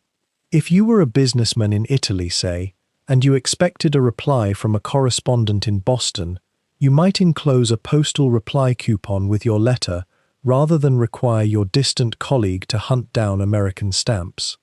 The coupon could be exchanged at any post office for postage stamps of equivalent value in that country. Simple enough, ordinary, unremarkable, the kind of thing that exists in the margins of commerce, noticed by clerks and accountants and travelers, but seldom examined closely by men seeking fortunes. But Ponzi examined it closely, and what he perceived, with a clarity that was in its own way a genuine insight, was this: after the war, currency exchange rates between nations had become violently unstable and misaligned. The Italian lira, for instance, had fallen precipitously in value. An American dollar would purchase far more Italian currency than the official postal rates reflected, which meant, in theory at least, that if you were to purchase postal reply coupons in Italy, where they were priced in devalued lire, you could exchange them in the United States for stamps and postage that might then be redeemed or resold for dollars at a profit. The margin would be narrow, yes, but it would be real. It would be, in the most technical sense, an arbitrage opportunity born from the chaos of post-war monetary instability. This was not a confident scheme, not yet, not in Ponzi's mind. This was simply the observation that markets were broken, that systems had not yet synchronized themselves to reflect new economic realities, and that a man with modest capital and sufficient patience might exploit that temporary misalignment. Thousands of legitimate businessmen across America and Europe were doing something similar in the months following the armistice, buying and selling currencies, commodities, shipping contracts, anything and everything that might profit from the lag between what things officially cost and what they actually traded for in a disrupted world. Ponzi, in this moment, was not unique. He was not visionary. He was simply a man who had read something, understood something, and begun to see the shape of a path forward. The mechanics of such a scheme, if executed honestly and at modest scale, were entirely viable. You could form a company. You could begin purchasing postal repro coupons internationally, particularly in countries where the lira or the franc or the Austrian crown had fallen to catastrophic lows. You could redeem them in the United States, convert them back into American dollars, and pocket the difference. It would take time. It would require connections overseas. It would demand an initial investment. The returns would be present but modest, perhaps 5 or 10% if executed carefully, not the spectacular numbers that gamblers dreamed of, but respectable, steady, the sort of return that might convince a cautious investor. And yet, even as Ponzi perceived this genuine opportunity, there already lived within him, perhaps without his conscious knowledge, a second and darker possibility. What if, instead of patiently executing this modest arbitrage, one were to promise returns far beyond what the mathematics could sustain? What if one were to tell investors that they might receive 50% or even 100% returns on their capital? The promise would be false, of course. But if enough people believed it, if enough money flowed in quickly enough, those early investors could be paid with the capital of new recruits. And in that interval between payment and eventual collapse, a man might acquire wealth, respect, property, perhaps even the feeling of having been genuinely clever and successful rather than merely fortunate or deceptive. Whether Ponzi entered into this venture with the explicit intention to deceive from the beginning remains unknowable. Perhaps he told himself that he would start honestly, and then, observing how easily money flowed toward grand promises, how hungry people were for miraculous returns, how utterly convinced they seemed to become after hearing his presentation, he allowed the temptation to overwhelm the original plan. Perhaps he had always intended deception but dressed it in the language of poster coupons to give himself and his conscience a thin veil of legitimacy. Human motive is rarely pure, and Ponzi was no exception, even though history has been inclined to treat him as though he were simply a schemer from the outset, rather than a man who arrived at schemes through small compromises and incremental rationalizations. What we do know is this. In early 1920, Charles Ponzi formed a partnership with a man named Joseph Daniello, and together they registered a business enterprise, a humble incorporation among thousands of others that year, called the Securities Exchange Company. The office was small and unremarkable, located at Hanover Street, in the neighborhood where so many of Boston's Italian immigrant merchants conducted their modest affairs.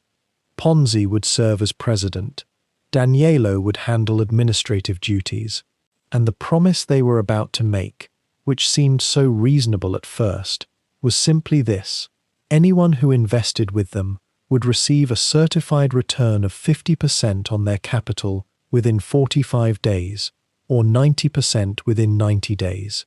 Money in, money out, profit guaranteed. What could be simpler? What could be more seductive to a working person who had spent years earning modest wages and saving small amounts in the honest belief that their labor might eventually accumulate into something of value? And with that promise, the long descent began, the descent from a legitimate if modest idea toward one of the most famous financial collapses in American history. Now, before we trace the moment when crowds gathered at his office door, it helps to understand something peculiar about Charles Ponzi's original idea. It was not, in its earliest conception, entirely fantastic.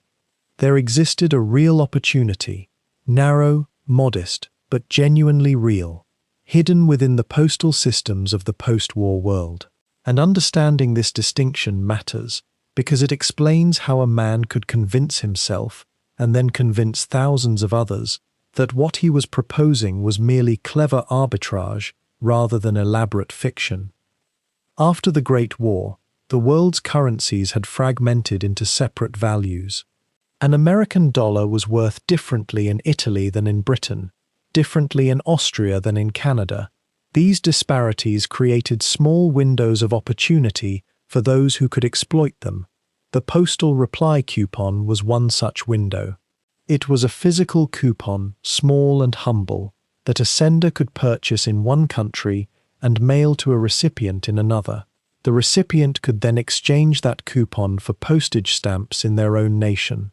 Simple enough, but here was the wrinkle that caught Ponzi's attention.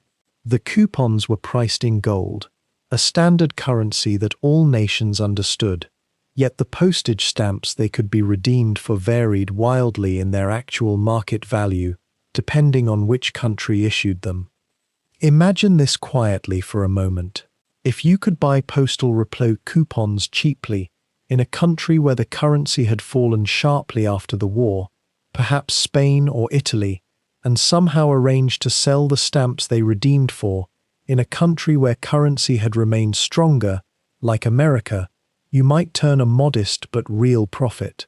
The mathematics were genuine. The opportunity was there, hovering in the small space between national economies.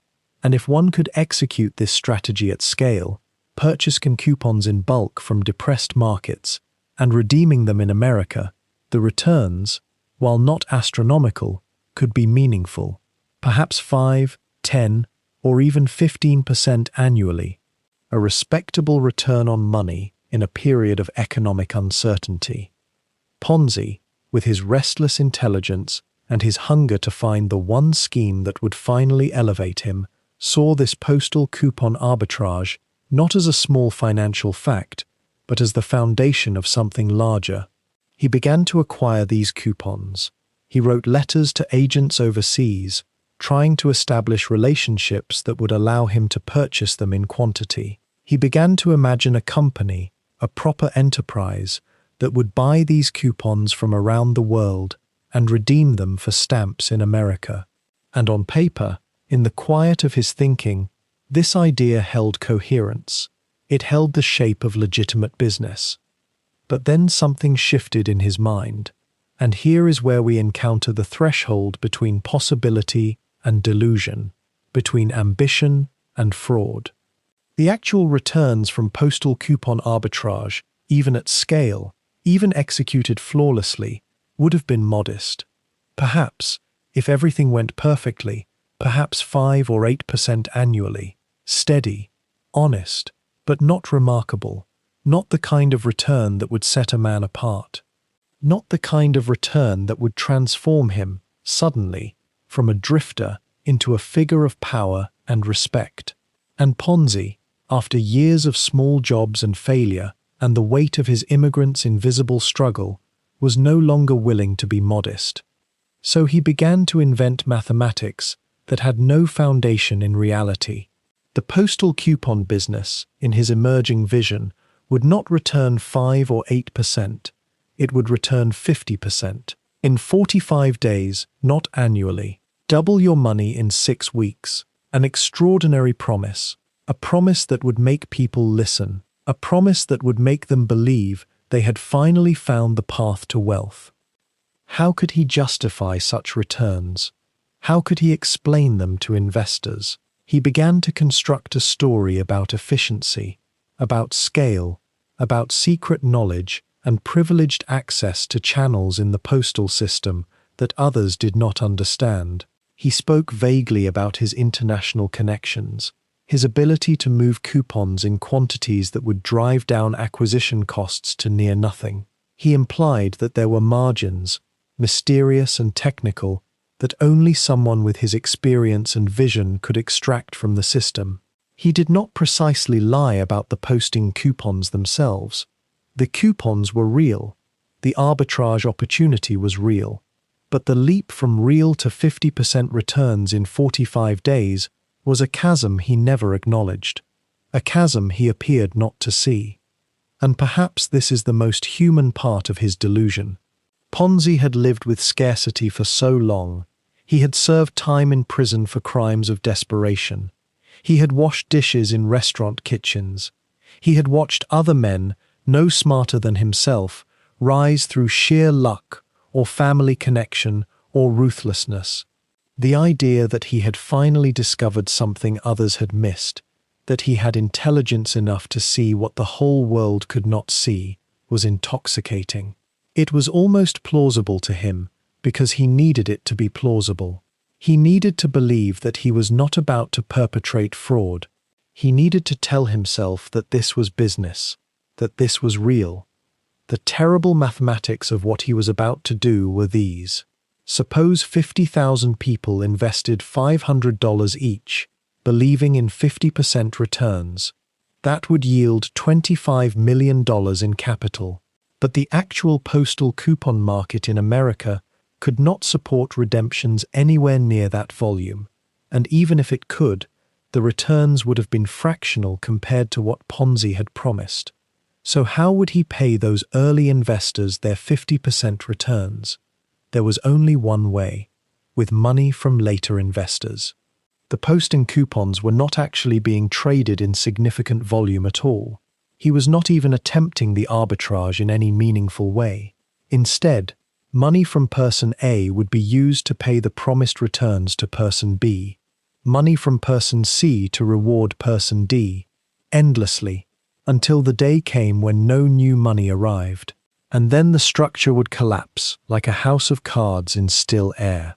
But Ponzi, in the quiet moments before the crowds came, had not yet fully confronted this arithmetic. Or perhaps he had confronted it and chosen not to see it. Perhaps he believed that once enough money flowed in, he would have the capital to actually execute the postal coupon strategy at full scale, and somehow the modest real returns would magically transform into the promised extraordinary ones. Perhaps he was gambling, at some unconscious level, that the geometry of exponential growth would bend the laws of commerce in his favor. Perhaps he was simply refusing to do the calculation that would show him he was about to become a thief. What is certain is this: the scheme could never have worked. Not at the scale Ponzi intended. Not with the promises he was about to make. The postal coupon arbitrage was a real thing, but it was too small, too cumbersome, too dependent on international cooperation and currency fluctuations to generate the returns he would need. And so he had created in his mind a beautiful architecture of deception, one that borrowed the language of finance and the appearance of legitimacy, while being, in essence, a mechanism for transferring wealth from the many to himself. He would not discover this until far too late. And by then he would have become exactly what he had always feared becoming, exactly what he had told himself he could escape through cleverness and will. By the winter of 1920, Charles Ponzi had settled into a modest life in Boston with his wife Rose, working as a broker's assistant and living in modest rooms, the weight of his prison years behind him, but their shadow still present in his thoughts. He was 37 years old, an age when most men have already found their groove in the world, and yet Ponzi carried within him a restlessness that no ordinary job could ever truly still. He had seen too much, survived too much, learned too many lessons about how the world actually worked beneath its polished surface. And it was perhaps this particular combination of desperation and knowledge that prepared him, almost unknowingly, for the moment when a small, almost accidental observation would reshape his entire trajectory. The observation itself seemed innocent enough. In his work as a broker, Ponzi had noticed something about international postal reply coupons, those small, modest documents that allowed someone in one country to purchase a coupon that could be exchanged in another country for postage stamps of equivalent value. On the surface, it was a mundane detail of international commerce, the kind of thing most people would pass over without a second thought. But Ponzi's mind did not work in the way that most minds work. Where others saw routine mechanism, he saw potential. Where others saw a small, regulated system designed for modest convenience, he began to discern the faint outline of a gap, a space between currencies and values that might, under precisely the right circumstances, allow for profit. The economic moment was crucial to understanding why this particular idea might have seized his imagination with such force. The First World War had ended only slightly more than a year earlier, and the currencies of Europe remained in disarray, their values fluctuating wildly as nations attempted to rebuild and recalibrate their economic systems. The Italian lira, in particular, was deeply depressed compared to the American dollar. And here was the opening that Ponzi's mind grasped almost instantaneously. If one could purchase postal reply coupons in Italy, where they were cheap because the lira was weak, one could theoretically send them to the United States, exchange them for American postage, and resell that postage at a profit. The mathematics, in their narrowest and most abstract form, were sound. The logic was there. The opportunity existed, at least theoretically, in the space between two currencies in flux. But it was what Ponzi did with this observation, how he transformed a genuine but modest arbitrage opportunity into something far larger and far more dangerous, that would become the defining move of his life. Rather than viewing the postal coupon scheme as a small, careful enterprise that might generate modest returns over a considerable period of time, Ponzi reimagined it entirely.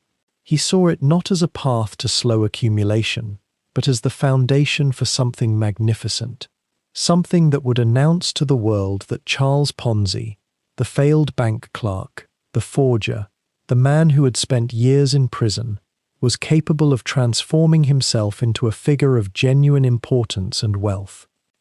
In January of 1920, with capital that appears to have been relatively modest, Ponzi established the Securities Exchange Company in a small office at 27 School Street in Boston. The location itself was calculated. It was respectable without being grand, situated in the financial district, but not so ostentatiously placed as to draw immediate suspicion. The office was spare, almost austere in its furnishings, which lent it an air of seriousness and legitimacy. On the door, and in modest advertisements, Ponzi announced his business with a clarity that would, in retrospect, seem almost breathtaking in its boldness.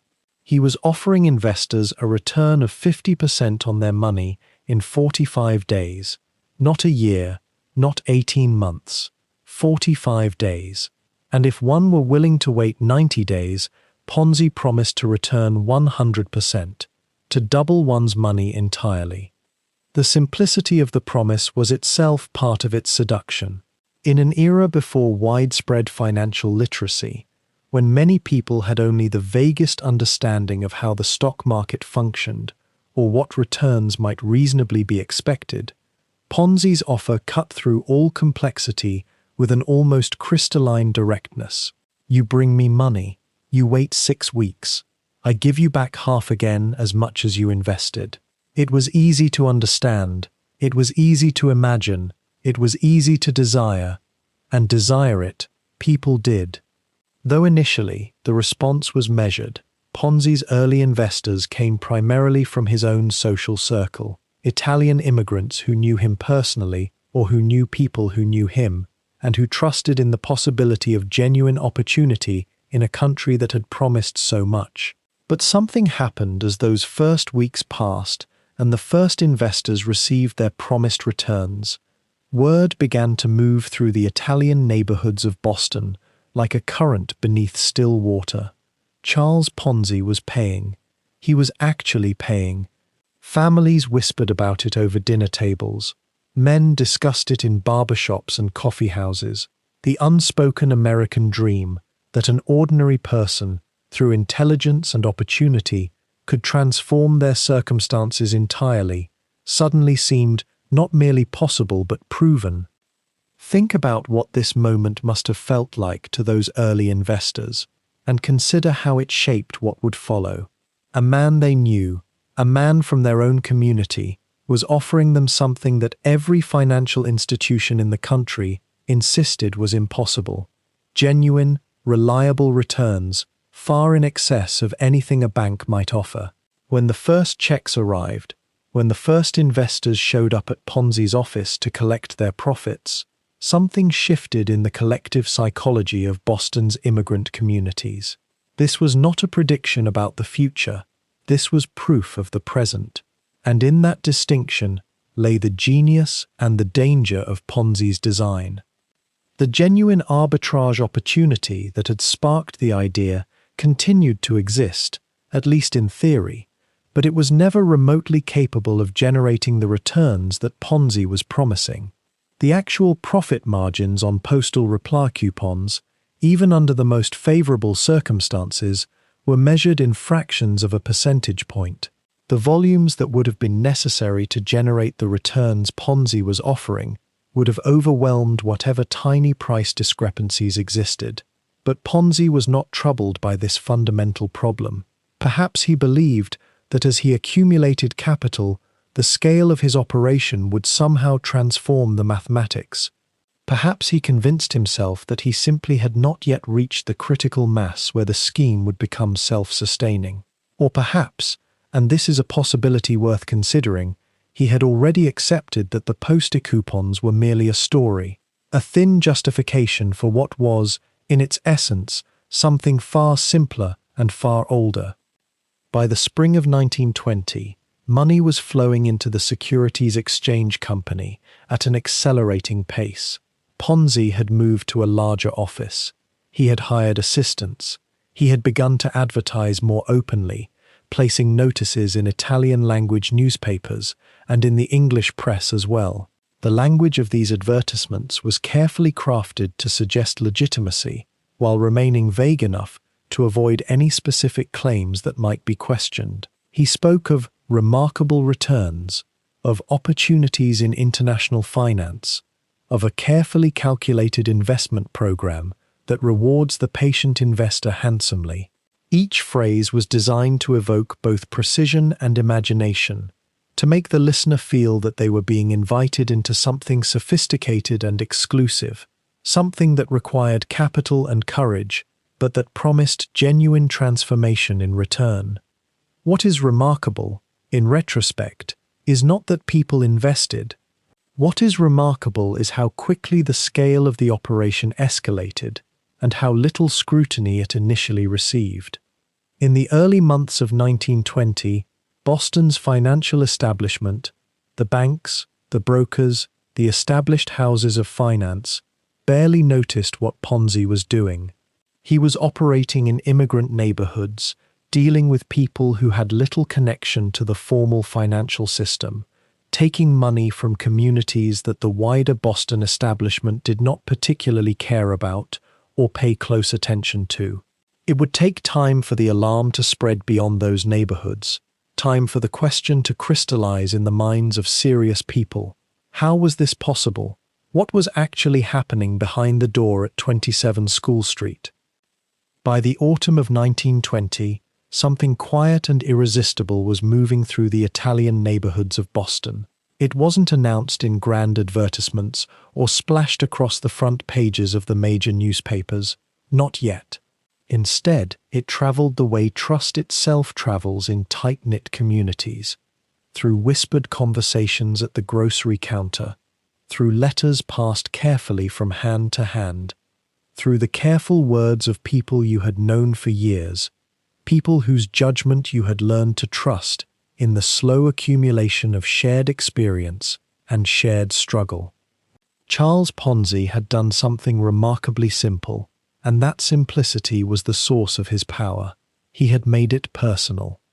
The men and women of Boston's Italian Quarter were not accustomed to seeing their own reflected in the world of finance.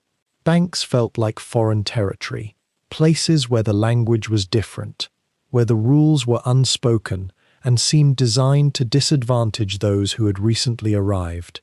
But here was Ponzi, himself an Italian immigrant, himself someone who had come with nothing and was now speaking their language and offering them something that had been held just beyond their reach for so long.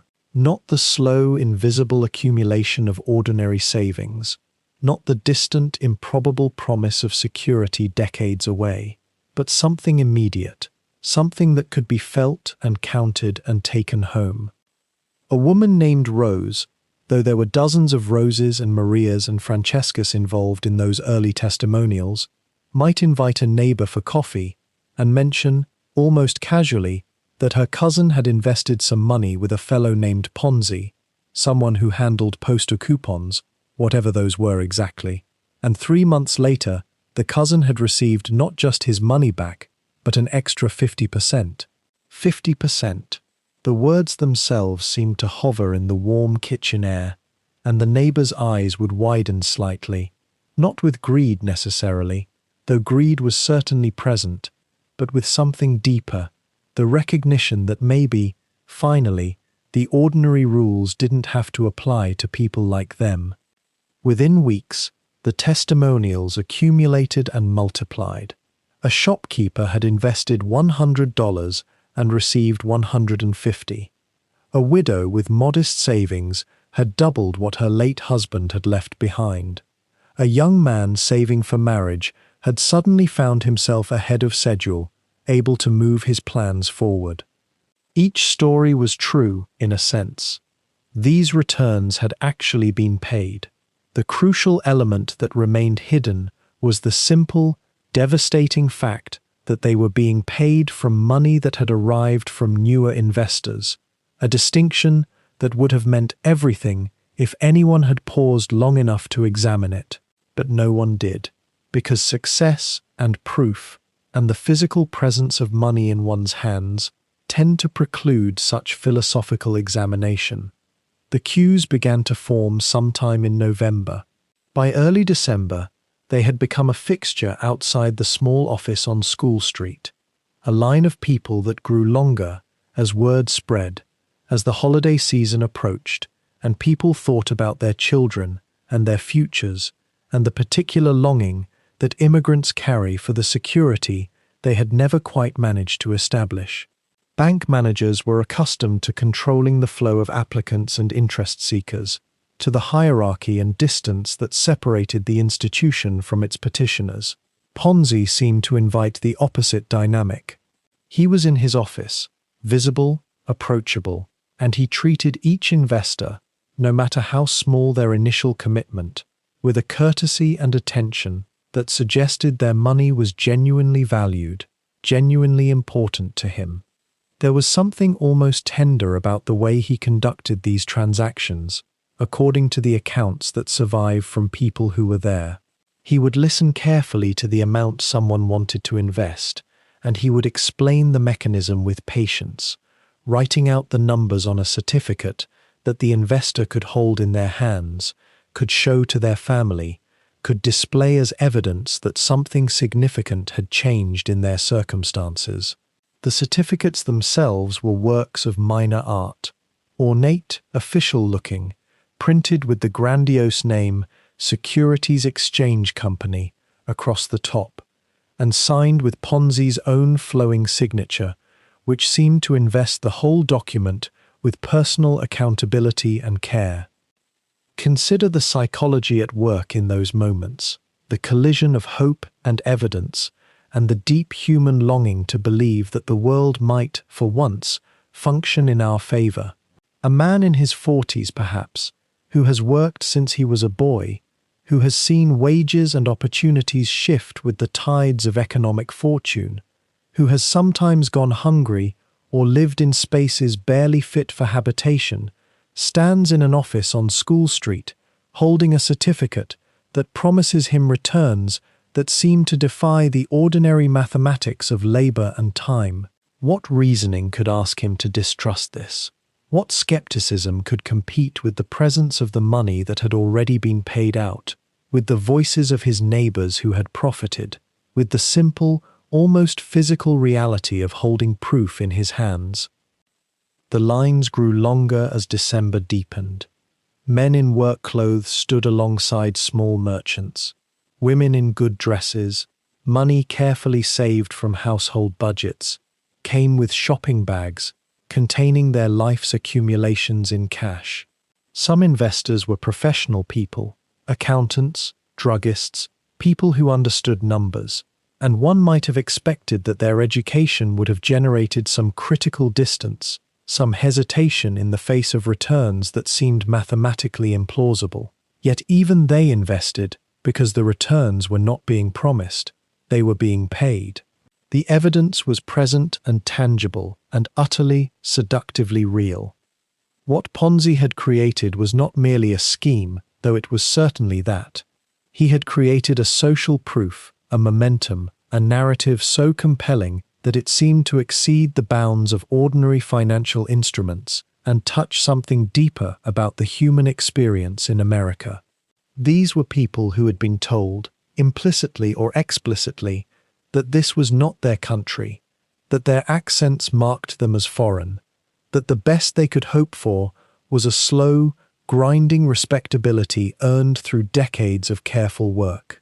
Now they were being told something entirely different, that they could accelerate the process, that they could leap forward, that they could participate in the rapid enrichment that they had been told was the true promise of America. The word spread outward in concentric circles from those original Italian neighborhoods. By December, investors from other communities, Irish immigrants, Jewish immigrants, working-class Americans of various backgrounds, had begun to hear about Ponzi and to join the lines. The newspapers, which had initially ignored the whole enterprise, began to notice and to write curious, almost friendly accounts of the phenomenon. Here was an immigrant success story, a man of humble origins who had figured out a legitimate scheme that benefited ordinary people, something refreshingly different from the usual predatory operations that often targeted the working poor. The articles themselves became part of the proof, part of the evidence that validated the entire operation. And so the queues grew longer still, snaking around the block, and men and women held their certificates and spoke to one another in low, urgent voices about the timing of their next investment, about whether they should commit more, about the dreams that were suddenly, improbably, within reach. By the spring of 1920, something remarkable was beginning to happen in the narrow, gaslit streets of Boston's North End. The word was spreading not through newspapers or advertisements, but through the most powerful medium of all, through the voices of neighbors, through family dinners where an aunt mentioned her investment over pasta, through letters written to relatives in other cities. The Securities Exchange Company, occupying a modest office on School Street, had become a quiet phenomenon that grew with each week, each month, as if animated by a force Charles Ponzi himself could scarcely have predicted or controlled. The investors came. They came in ones and twos at first, then in clusters, then in lines that wrapped around the building and down the sidewalk. Most were Italian immigrants, working men and women with calloused hands and modest savings accumulated through years of labor in factories, in domestic service, in small family enterprises. They understood, in their bones, what it meant to work without respite, to save $1 here and another there, to dream of a day when that accumulated weight might finally lift. And here was a man who spoke their language, who understood their struggle, who looked like them, who said he could transform that struggle into prosperity in the space of 45 days. $1,000 invested would return 1,500. 10,000 would become 15,000. The numbers were simple, almost luminous in their clarity. And when the first investors received their payments, when they held money in their hands that seemed to come from nowhere but the promise, from the belief, from the absolute certainty that the enterprise was working, when they looked at those dollars and felt the weight of them, the realness, the tangibility of what Ponzi had promised, they did what people have always done. They told others, they showed their neighbors, they sent word across the city, across the country even, to cousins in New York and Philadelphia and Baltimore. The flow became a current. Money arrived in sums both large and small, in envelopes brought by hand, in checks deposited, in cash counted out across Ponzi's desk. By the summer of 1920, hundreds of people had invested. By August, it was thousands. The accumulation happened almost innocently, almost as though no one individual had decided to pour their savings into this enterprise, but rather it was simply what one did, what everyone was doing, what the moment seemed to demand. And yet, even as the flood grew deeper, there were murmurs. Journalists, particularly those with an instinct for the unusual, the profitable, the potentially fraudulent, began to notice. The Boston Post, one of the city's major newspapers, received inquiries and whispers. Editors became curious about this man Ponzi, about this scheme with its impossibly generous returns, about the crowds that lined the streets outside his office. There was money in investigation, perhaps, but there was also a civic responsibility, a sense that something significant was occurring in their city, and that the public had a right to understand it. What sustained the entire enterprise? What gave it the appearance not merely of success, but of inevitable, almost scientific success, was a mechanism as old as human hope itself.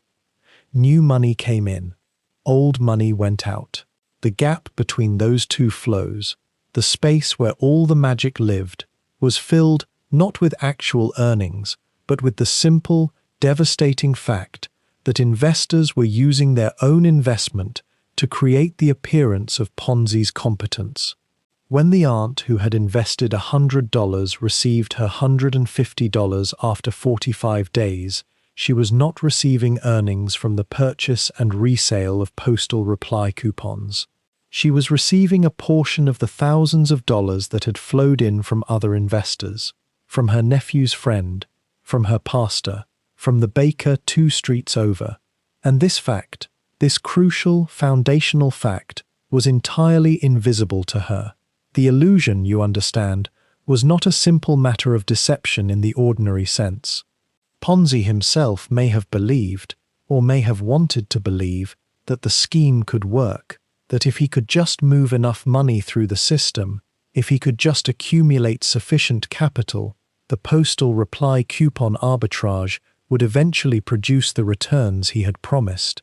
It was a delicate self-deception that often accompanies the person who initiates such enterprises, the belief that the fraud is only temporary, that legitimate profits will eventually materialize to justify the claims and pay off the early investors with actual earnings rather than new deposits. But the mathematics were against him from the beginning. For Ponzi to have turned a genuine profit from international postal reply coupons, on the scale he was promising, would have required the investment of vast capital in an enterprise that would have been immediately visible, immediately documentable, immediately subject to the inquiry of anyone with access to the postal systems of multiple nations. The infrastructure did not exist. The volume of coupons themselves was infinitesimal compared to the sums being promised. Yet these facts remained entirely absent from the conversation that was taking place in parlors and kitchens and at street corners throughout Boston and increasingly beyond it. By midsummer of 1920, the Securities Exchange Company was receiving upwards of $200,000 per day. Let that figure settle for a moment in the stillness of this hour. $200,000. In a time when a working man earned perhaps $2 or $3 a day, when a house cost several $1,000s, when a year's wages might come to $600 or $700, the flow of capital was extraordinary, almost miraculous. It seemed to suggest an enterprise of tremendous scale, of brilliant complexity, of genuine substance operating somewhere beneath the surface of what outsiders could perceive. Ponzi, observing this torrent, made decisions that would soon accelerate his own destruction. He rented larger offices. He hired clerks and assistants. He placed advertisements in immigrant newspapers, feeding the curiosity and hope with every public utterance. He became, in his way, a celebrity, a proof of concept for the Italian immigrant community that American money, American opportunity, American success were not merely theoretical possibilities, but tangible realities that could be grasped and held in one's hand. And still the questions lingered in the offices of newspapers, in the minds of postal officials, in the calculations of those rare individuals who had begun to perform the mathematics and found them wanting. Still, the early summer of 1920 belonged entirely to Ponzi, to the golden moment before the machinery of scrutiny and skepticism could be brought to bear upon his claims. Still, the envelopes came, and the money flowed, and the promise remained intact, feeding upon itself, growing like something alive, entirely dependent upon one condition that could not possibly be sustained indefinitely, that tomorrow new money would arrive, and that the day after tomorrow still more would come.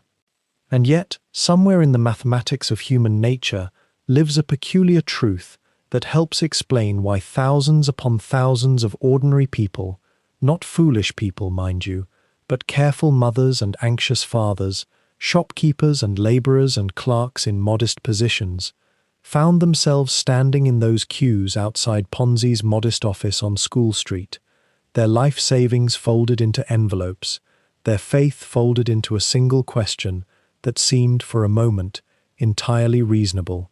What if he was telling the truth? To understand this, we might step back from Ponzi himself and examine the soil in which his promise took root. The human mind, you see, is not built to calculate compound interest. It is built to notice patterns, to trust the familiar voice of a neighbor, to feel the warmth of belonging to a group making the same choice you are. When 10,000 other Italian families, people who lived on your street, who spoke your dialect, whose children played with your children, had already invested and withdrawn profits, the mathematical improbability of the scheme became secondary to something far more powerful: social proof. The evidence of your own eyes and ears. There is a particular loneliness to being an immigrant in a new country, a particular hunger for belonging, for evidence that you have made the right choice in coming here. These people had left everything behind: soil they knew, language that felt native to their skin, the graves of their ancestors. They had arrived in a place where they were neither fully trusted nor fully welcome, where their accents marked them as lesser, where jobs were hard and steady work was harder still. And then, almost at the same moment, along came a man who looked like them, who spoke like them, who asked them to believe that their sacrifice might finally yield, that in this strange new country, their intelligence and their caution might actually be rewarded. What makes this particularly poignant is that Ponzi himself was not merely a criminal preying on fools. He was, in some essential way, living the same dream he was selling. He was an immigrant who had arrived with nothing and was becoming wealthy, precisely what he promised to others. The fact that his wealth came from false promises rather than legitimate returns matters less, psychologically, than the simple image of an immigrant success story unfolding in real time. He was proof that it could happen, that they could happen. There is also a curious paradox embedded in the notion of extraordinary returns that deserves a moment of reflection. We live in a world of ordinary returns, the modest interest on savings, the slow accumulation of capital over years and decades.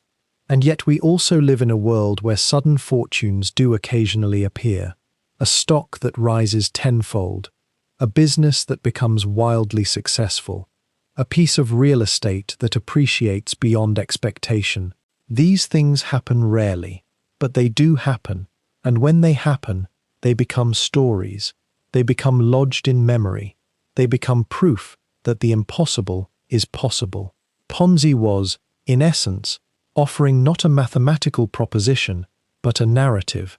He was saying, yes, wealth accumulation is normally slow, but what if you knew something others didn't? What if you had access to a mechanism, international postal coupons, a secret in currencies and arbitrage, that could compress years of ordinary patience into months of extraordinary return? This is not entirely a lie. This is a distortion of something true, stretched until it breaks. And the human mind is exquisitely vulnerable to distortions of the true. We are less skeptical of things that are half true than of things that are wholly false. A doctor in Boston who invested in Ponzi's scheme was not being irrational. He was engaging in what researchers now call optimism bias, the tendency to believe that good outcomes are more likely than the evidence suggests. A factory worker who saw the lines of people withdrawing their profits was not being stupid. She was engaging in what we might call recency bias, the tendency to assume that what is happening now will continue to happen indefinitely. Consider, too, the particular power of greed, though perhaps greed is too crude a word. Let us say instead the hope for more. Most of the people investing in Ponzi's scheme were not wealthy. They were not trying to become obscenely rich.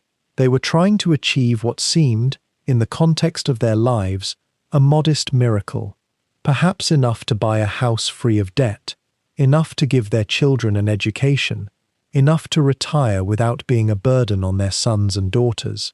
50% in 45 days, a few cycles of reinvestment, a small miracle compounded into a larger one. There is something almost cruel about this, because it speaks to how much need shapes our ability to believe. We believe what we need to believe. The wealthier and more secure someone is, the more they can afford skepticism, because they have less to gain and less to lose. But a man with barely anything cannot afford to be skeptical about every opportunity. He must believe in something. He must believe that the world contains mechanisms through which his situation can improve. And in that moment of necessary belief, he becomes vulnerable. What perhaps makes Ponzi's scheme so historically resonant, why his name has echoed through the 20th century and into our own, is that it taps into something almost archetypal in human hope. It promises not wealth beyond measure, but justice. It promises that the careful person will be rewarded, that the immigrant will rise, that effort and caution and frugality will translate into security. These are not evil dreams. These are the foundation stones of the entire promise of modernity. And Ponzi's scheme worked precisely because it aligned itself with these deepest hopes. The psychology of trust itself is worth lingering on. Trust is not, fundamentally, a rational calculation. Trust is built through repeated interaction, through the confirmation of small promises that pave the way for larger ones. Ponzi paid his early investors exactly what he promised. This was not accident, this was strategy. The first investors were paid from the investments of the second wave. The second wave was reassured by the success of the first. Each satisfied customer became a walking testimonial, a proof of concept that dissolved skepticism like sugar in warm water. And there is, we might note, an almost sad poetry to this, because the people Ponzi was most effectively deceiving were not the greedy or the foolish, but the trusting, the very people whose capacity for trust is perhaps one of humanity's most beautiful qualities. They believed him because they were people who, in general, believed what others told them. They kept their promises, expected others to do the same, and had not yet developed the particular hardness required to assume deception in small, everyday transactions. By the spring of 1920, the scheme had taken on a life of its own that transcended even Ponzi's control. He was no longer simply operating a business. He had become a symbol of possibility, of justice, of the new world's capacity to reward the faithful. And symbols, once they achieve sufficient power, develop a kind of momentum independent of their creator. People invested not in an arbitrage scheme they didn't understand, but in a story about themselves that they desperately wanted to believe. It was in the summer of that triumphant year, when the queues still wound down the staircase and the mailroom could barely keep pace with the torrent of deposit slips, that a man named Clarence Barron began to wonder aloud. Barron was no ordinary observer. He had founded the Boston News Bureau, a financial publication read by those who made their living reading numbers, and something in the arithmetic of Charles Ponzi's promised returns had begun to unspool in his mind like a thread that, once pulled, might unravel everything. The returns were too generous, too consistent, too impossible to ignore. And Barron had spent a lifetime learning that when something feels wrong in the ledger, it always is. The investigation that followed was not, perhaps, the most elaborate or forensic inquiry that has ever taken place into financial wrongdoing, but it possessed a certain quiet inevitability. Barron and his team began to trace the flow of money, that eternal bloodstream of capitalism, and they asked the simplest of questions: where was the actual profit coming from? If Ponzi was truly investing in postal reply coupons, purchasing them in countries where they were cheap and selling them where they were dear, then there had to be evidence somewhere of these transactions. There had to be records, there had to be the physical apparatus of commerce underneath all these promises. What they found instead was a void, a peculiar, echoing emptiness where substance should have been. The securities the investors had purchased were little more than pieces of paper and handwritten notes, agreements that Ponzi would deliver 50% returns in 45 days, but no trace of the machinery that would generate those returns. No correspondence with postal authorities, no shipments of coupons arriving in warehouses, no network of agents fanning out across Europe to buy and collect and consolidate. Nothing but the beautifully simple formula that had seduced so many. Money in, more money out, and the faith of the masses beneath it all holding firm. When Barron began to publish his findings, the response was more complex than one might expect. Some readers felt vindicated. They had harbored private doubts all along, and now could point to the Boston Post's investigation as proof of their skepticism. Others, particularly those still invested in the Securities Exchange Company, dismissed the articles as the jealous grumbling of a financial establishment threatened by Ponzi's democratic generosity. In the summer of 1920, there remained still a peculiar stubbornness among many of the believers. They had already received their promised returns on previous investments. The first investors, the early faithful, had indeed been paid their 50%. And what is more convincing than money already in hand? But Barron pressed forward, and as he did, the mathematics began to emerge with a clarity that could not be easily dismissed. It was in August of that year, mid-August, in the thick heat of the Boston summer, that the Boston Post published its calculations.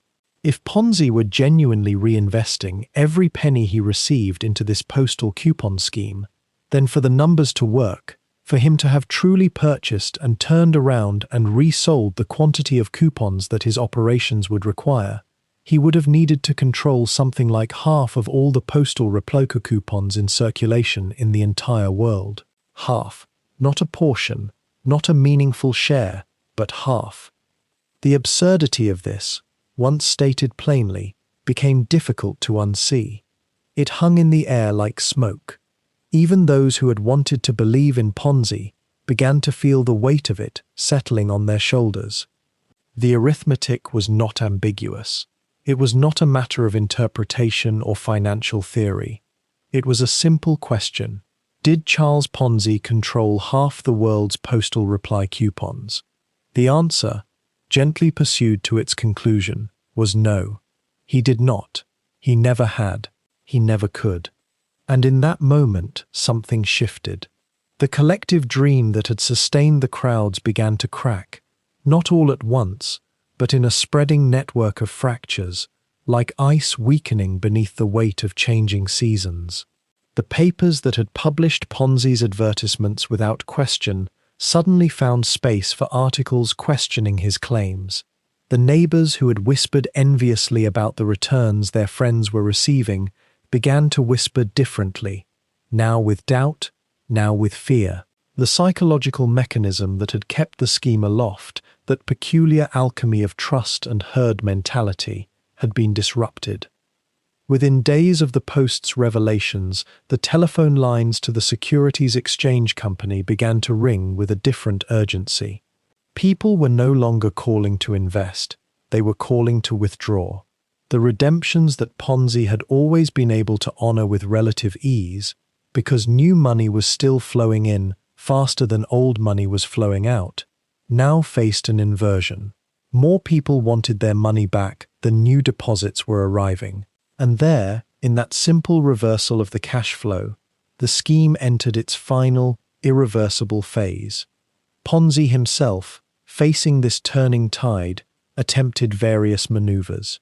He made statements to the press, asserting his integrity, his genuine intentions, his belief in the postal coupon opportunity. But his words, which might once have carried the weight of an immigrant success story, now sounded hollow.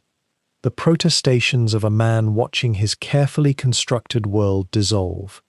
He announced that he was temporarily suspending operations to allow his team to work through the redemption requests. He spoke of bringing in additional capital, of partnerships with established financiers, of institutional backing that would stabilize everything. But these were the words of someone watching a tide recede and hoping, perhaps, that naming the tide might somehow call it back. The other financial institutions and banks of Boston, which had largely ignored Ponzi when he was profitable, suddenly began to examine his operation with a forensic intensity. State officials, who had been content to let market forces guide these transactions, now felt the pressure of public concern. Journalists, smelling a scandal of genuine proportions, descended on his office with renewed purpose. The newspapers shifted from reporting on his success to investigating his methods. What had been celebrated as American innovation began to be reframed as American fraud.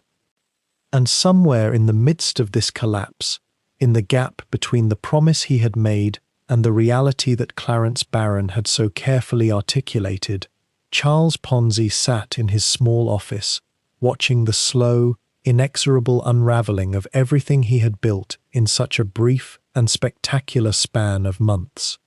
The crowds that had once stretched down the staircase, the believers who had convinced their mothers and sisters and friends to entrust him with their savings, the Italian immigrant community of Boston that had seen in him the possibility of sudden elevation, all of it was now turning to confusion, to anger, to the peculiar grief that comes when hope transforms into loss. The mathematics that had seemed so elastic only weeks before began to crystallize into something immovable and cold. By late July of 1920, the flow of investment into the Securities Exchange Company had risen to something extraordinary, nearly $250,000 in a single week, and Ponzi's office workers moved through their days counting currency with the mechanical rhythm of machines. Yet beneath the surface, in the ledgers kept only by Ponzi himself, the numbers had begun to tell a different story. The postal replied coupons that were supposed to anchor the entire enterprise, those small pieces of paper that represented genuine arbitrage between nations, had never actually been purchased in quantities remotely sufficient to justify the promises being made. The scheme had crossed some invisible threshold. It had transformed from a narrow but theoretically possible opportunity into something else entirely, a mechanism that could only sustain itself through an ever-accelerating inflow of fresh money from new believers. On the morning of August 2nd, the Boston Post released the findings of what their investigation, led by the aging but still sharp financial mind of Clarence Barron, had uncovered. The mathematics, they explained to their readers in clear and devastating language, were impossible. If Ponzi had truly purchased the volume of postal replater coupons he claimed, the cost to his company would have exhausted not merely his actual capital, but the total capital of his operation many times over. The profit margins he had advertised could never materialize. The money coming in from investors could only be paid out to earlier investors through the arrival of later ones, a pyramid whose existence depended entirely on perpetual expansion. It was a word game played with human trust, and the Post had named it plainly. The article itself might have caused concern in certain circles, among the city's business establishment, and among those journalists and financial analysts who made their living understanding markets. It created a ripple of alarm.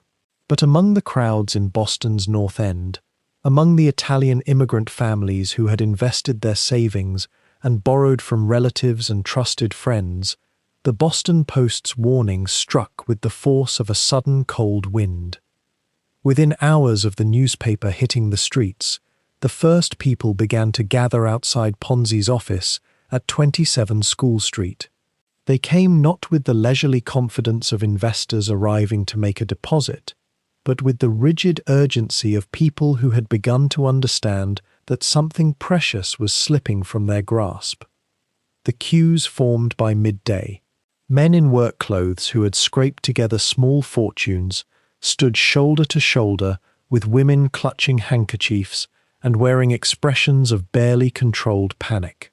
The windows of the office filled with faces peering inward, and as word spread through the neighborhood with the speed of fear through a crowd, more people came.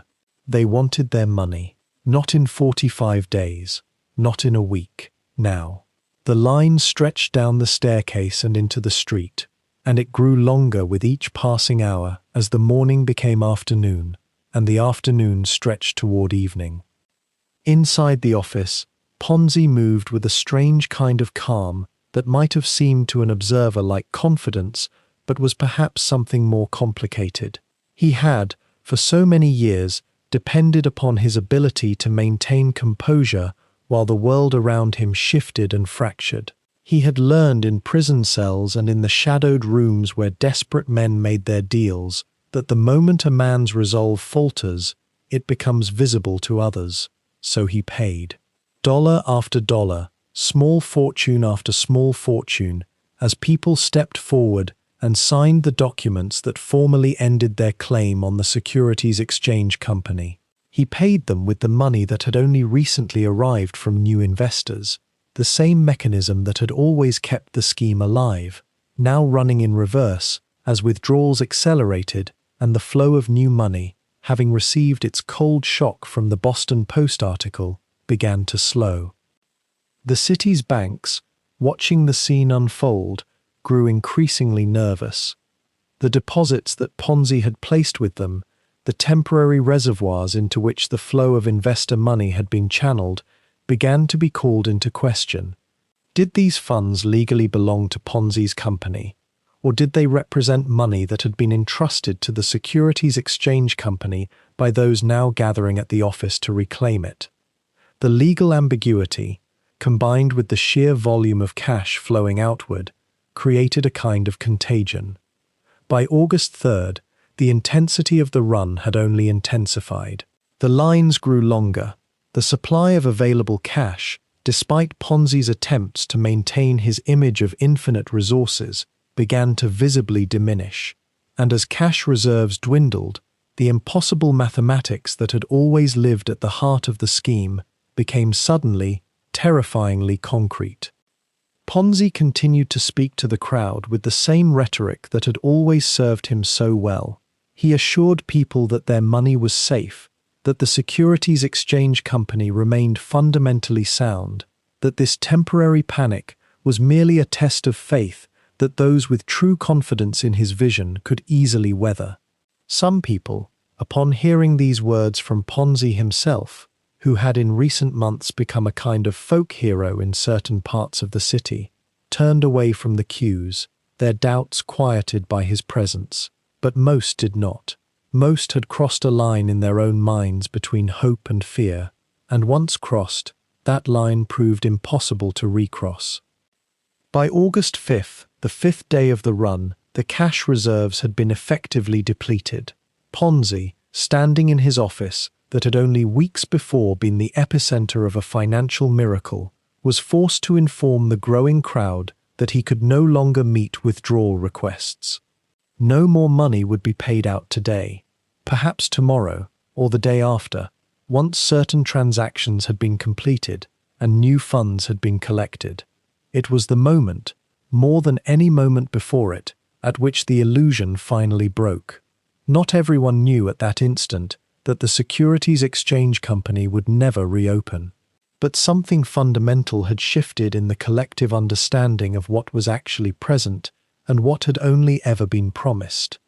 The federal authorities, who had been watching the situation unfold with increasing concern over the preceding days, moved decisively. On August 10th, barely more than a week after the Boston Post had published its investigation, Ponzi was arrested at his home. He was charged initially with mail fraud, though the list of potential charges continued to grow as investigators began to understand the full scope of the operation. The arrest itself created a strange kind of anticlimax. The man who had promised so much, who had seemed for a brief and shimmering moment to have transcended the ordinary limitations of money and mathematics, was led away in circumstances that were almost mundane. No dramatic confrontation, no grand final scene. Simply a man in custody, the machinery of law moving forward with the steady persistence it always maintained. The public reaction was complex and difficult to categorize. Anger, certainly, a vast and directed anger from those who had lost their savings and mortgaged their futures on promises that had evaporated. But there was also something else present in the immediate aftermath of Ponzi's arrest, something that perhaps speaks to a deeper current in how people process betrayal on a large scale. Some number of those who had invested continued to insist, even after the collapse, that Ponzi's intentions had been fundamentally sound, that he had been the victim of circumstance, or of a conspiracy, or of timing that had simply been unkind. Others, by contrast, viewed his entire career with a retrospective lens of absolute clarity, as though the deception had been transparent from the beginning and only foolishness could have obscured it. The truth, of course, existed in some complicated space between these two extremes. The newspapers that had once breathlessly reported on Ponzi's expanding wealth now competed with one another to excavate every detail of his operations, every interview with betrayed investors, every piece of paper that suggested how the scheme had actually functioned. The Securities Exchange Company's offices became a kind of archaeological site, a place where the physical remnants of a constructed illusion lay scattered and open to public interpretation. And through it all, Ponzi himself remained calm in custody, a detail that struck many observers as remarkable. He did not rage or attempt to escape or break down into emotional display. He maintained the same composure he had cultivated across decades of difficulty, as though this reversal of fortune, dramatic as it was, merely represented another turn in a wheel he had always known was rotating. The courtroom in Boston was not the stage Ponzi had imagined for his final act. The trials that followed his arrest in August of 1920 were swift, almost mechanical in their efficiency, as if the legal system knew precisely how to dismantle the architecture of his claims. He faced multiple charges: mail fraud, conspiracy, wire fraud, each one a thread in the unraveling that consumed the newspapers and the public conversation for months.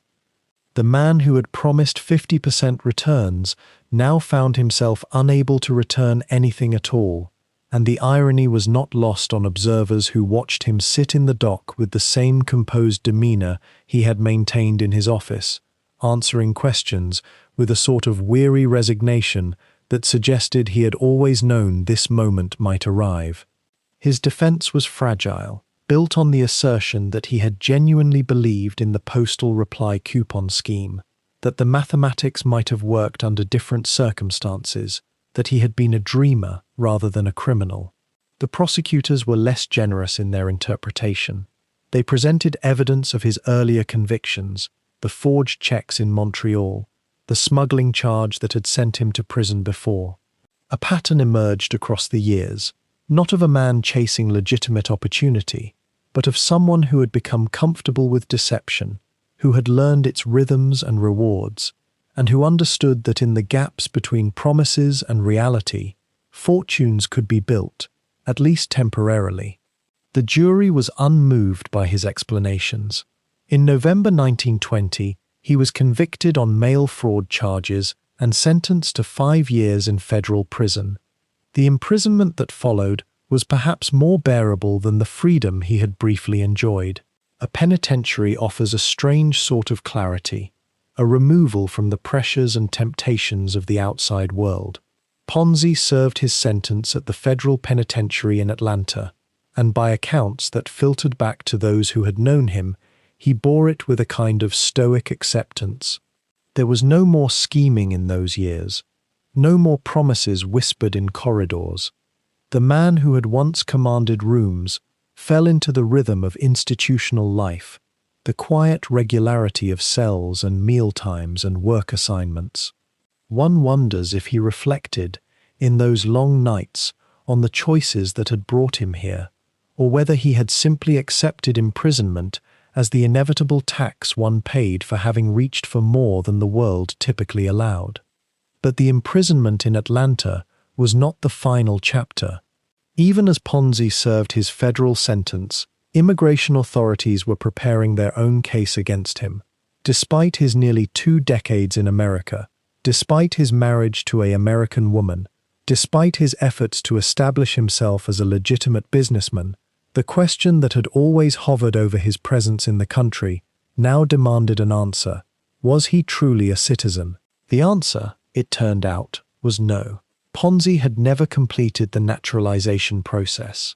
He had remained a subject of the Kingdom of Italy throughout his time in America, and that technical fact became the instrument of his erasure from the country that had, in so many ways, made him. When his federal sentence ended in 1925, he was transferred to the custody of immigration officials. Deportation proceedings began, and though Ponzi fought them through the courts with a kind of weary persistence, the outcome was never truly in doubt. The man who had arrived in Boston with nearly nothing but ambition and cunning would leave it with even less. In May of 1925, he was placed aboard a ship bound for Italy.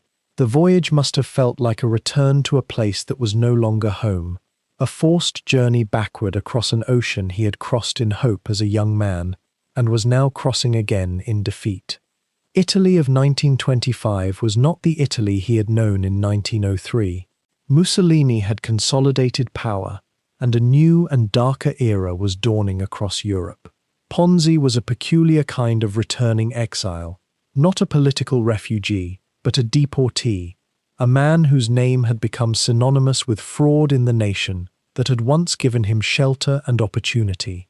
He lived quietly, or as quietly as a man bearing such notoriety could live. He worked in various modest capacities, attempting to rebuild some version of a legitimate existence in a country where his infamy had preceded him through the transatlantic telegraph. Rome was not Boston, and the hustle and energy that had propelled him in America seemed to have drained away, leaving only the architecture of a life that had collapsed. But Italy too proved temporary. By some accounts that are somewhat murky in their details, Ponzi eventually made his way to Brazil, that distant shore where so many European dreamers of the 19th and early 20th centuries had sought fresh starts. Rio de Janeiro offered anonymity, a warm climate, and a city where a man could disappear into the vast machinery of commerce and migration without his past constantly surfacing to haunt him, whether he sought work in banking, in postal services, or in some other commercial endeavor, is unclear from the historical record. The sources grow thin and scattered when we follow him to South America, as if his story were finally sinking beneath the waves of time, becoming less and less relevant to those who might chronicle it.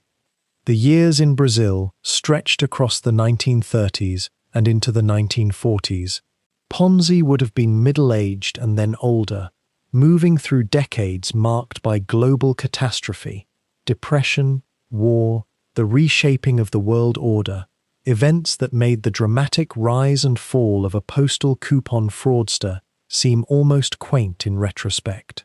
One imagines him living simply, perhaps reflectively, in a city of 4 million souls, where he could be utterly unknown, unburdened by the weight of his own notoriety. There is something almost merciful in obscurity, in the possibility of daily life proceeding without the constant reminder of past failures and the harm one has caused. But even obscurity eventually ends. In January of 1949, Charles Ponzi, the man whose name had become permanently embedded in the vocabulary of financial deception, was admitted to the charity ward of Hospital do Servidor Público in Rio de Janeiro. The records are sparse about his final illness. He was 66 years old, and his body, worn by decades of restlessness and the weight of his own history, simply failed him. There were no crowds gathered to observe his final moments, no photographers or journalists waiting in the corridors. There was only the ordinary machinery of institutional death, the quiet efficiency with which a dying man is attended to when no family can afford to do so privately. On January 18, 1949, he died. The cause was noted as apoplexy, a stroke, the kind of sudden failure that ends a life without warning or drama. He was buried in an unmarked grave, or so the story goes, the final detail in a narrative of erasure, a man who had made his name in history by giving his name to fraud, only to finish his days in complete anonymity, unremarked upon and unmissed, his death attracting no notice in the great machinery of the world that continued turning without him. A few notices appeared in newspapers in America, references to the fallen fraud king, acknowledgements that someone from the past had finally passed into it completely. But the world moved on, as it always does, the way it had moved on from the collapsing markets of 1920, from the cheering crowds outside his office, from all the breathless promises of a man who had learned too well the oldest truth of human nature, that people will believe almost anything if the promise is large enough and the storyteller is convincing enough. And yet his name remained, woven into the language itself, a permanent record of his ambition and his deception, outlasting all the years he had spent trying to escape it or rewrite it. The Ponzi scheme lived on as a concept, a category, a warning encoded into the very structure of financial regulation and public understanding. In death, in obscurity, in an unmarked grave in a foreign city, Charles Ponzi had achieved a peculiar kind of immortality, not the glorious sort he had pursued, but the kind that comes from having given the world a new way to describe its own follies and desires. And so Charles Ponzi, the man whose name would come to define a particular species of deception, slipped quietly from the world on January 10, 1949, in a charity hospital ward in Rio de Janeiro. He was 66 years old. The newspapers that had once filled their pages with sensational accounts of his rise and catastrophic fall took no notice. By then, his story had already been fully transformed, filed away not as the life of a singular man, but as a cautionary tale so universal it had become almost mythical. What is perhaps most extraordinary about Charles Ponzi is not what he did, but what his name came to mean. In the decades that followed his arrest, his deportation, his descent into obscurity, something remarkable occurred. The phrase Ponzi scheme began to appear in newspapers and financial journals with increasing frequency.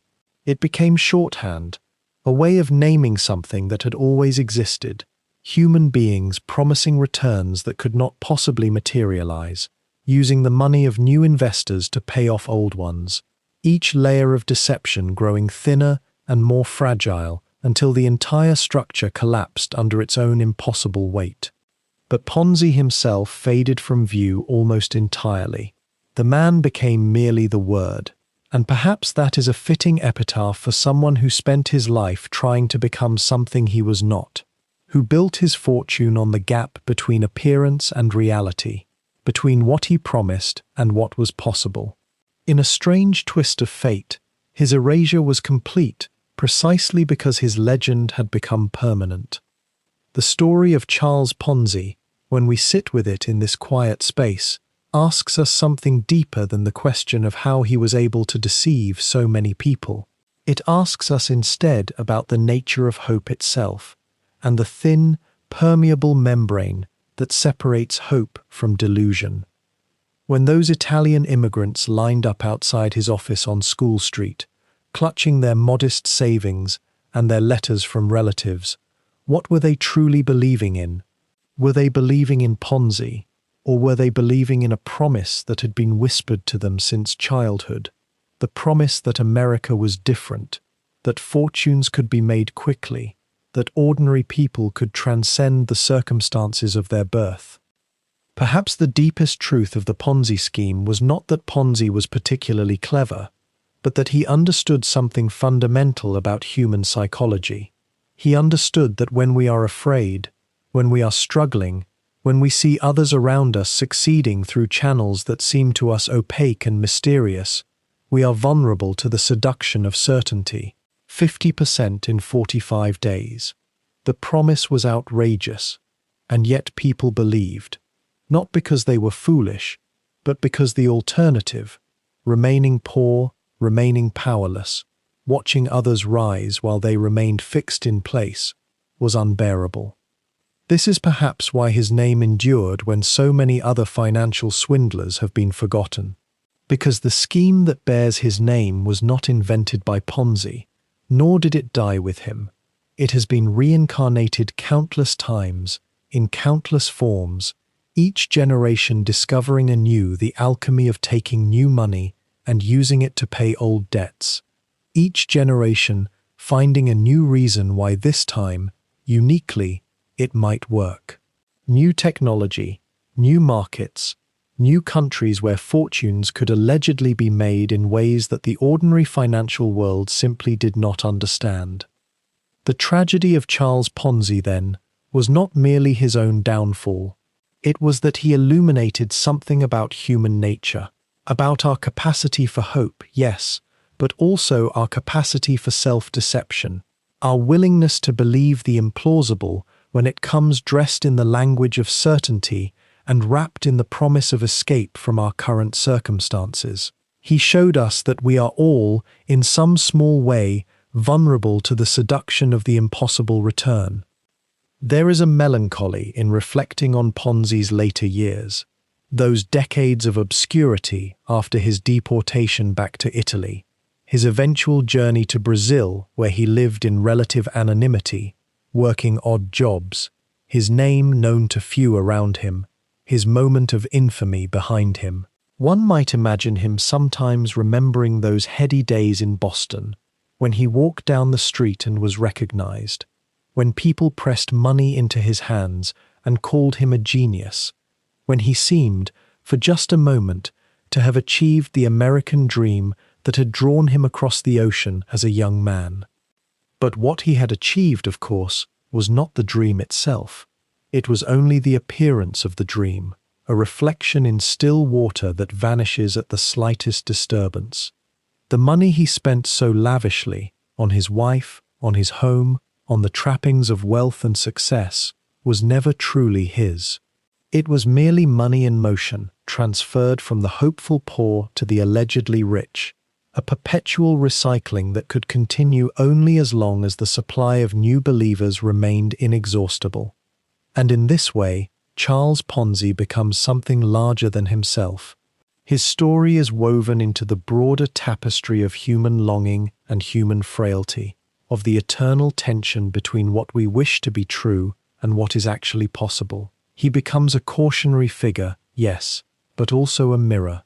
When we look at his story, we are asked to consider our own vulnerabilities, our own moments of wanting to believe the implausible, our own capacity to see what we wish to see rather than what is actually before us. The quiet that surrounds Ponzi's later years, the absence of news and notoriety, the way he gradually faded from public consciousness entirely, is perhaps the most fitting end to his story. Because in a world obsessed with success and visibility, with the bright glare of celebrity and achievement, there is something almost peaceful in invisibility. In those final years in Rio, unknown and unremarked upon, Ponzi was freed from the burden of his own legend. He was simply a man again, no longer the embodiment of a particular species of fraud, no longer the name that defined an entire category of deception. Yet even in that anonymity, his name persisted in the world he had left behind. Every time someone spoke of a Ponzi scheme, every time a newspaper exposed a financial fraud built on the promises of impossible returns, Charles Ponzi was there in the words themselves, immortalized not through any achievement of his own, but through his failure. His name became eternal precisely because it designated something eternal. the eternal human capacity to hope for the impossible, to believe the improbable, to surrender to the seduction of easy wealth when the difficulties of legitimate labor seem too great to bear. And so we arrive, gently, at the end of his story, not with drama or revelation, but with the quiet understanding that comes when we recognize in another person's fall the contours of our own vulnerabilities, our own capacity for self-deception, our own willingness to believe when belief serves our deepest needs.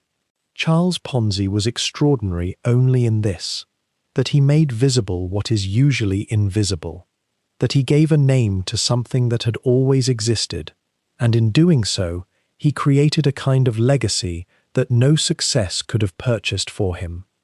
In the soft darkness that surrounds us now, as we carry this story with us towards sleep, we might rest in the knowledge that we are not so different from those people who lined up outside his office more than 100 years ago. We too are vulnerable to hope. We too are susceptible to the seduction of the impossible. But perhaps, knowing this, we are a little wiser, a little more cautious, a little more able to resist the persistent whisper of easy fortunes and impossible returns. And in that small wisdom lies a kind of peace, the peace that comes from understanding ourselves a little better, from seeing in history not a remote and foreign drama, but a mirror held up to our own hearts. The story rests now, as we rest. The word persists. The man is gone,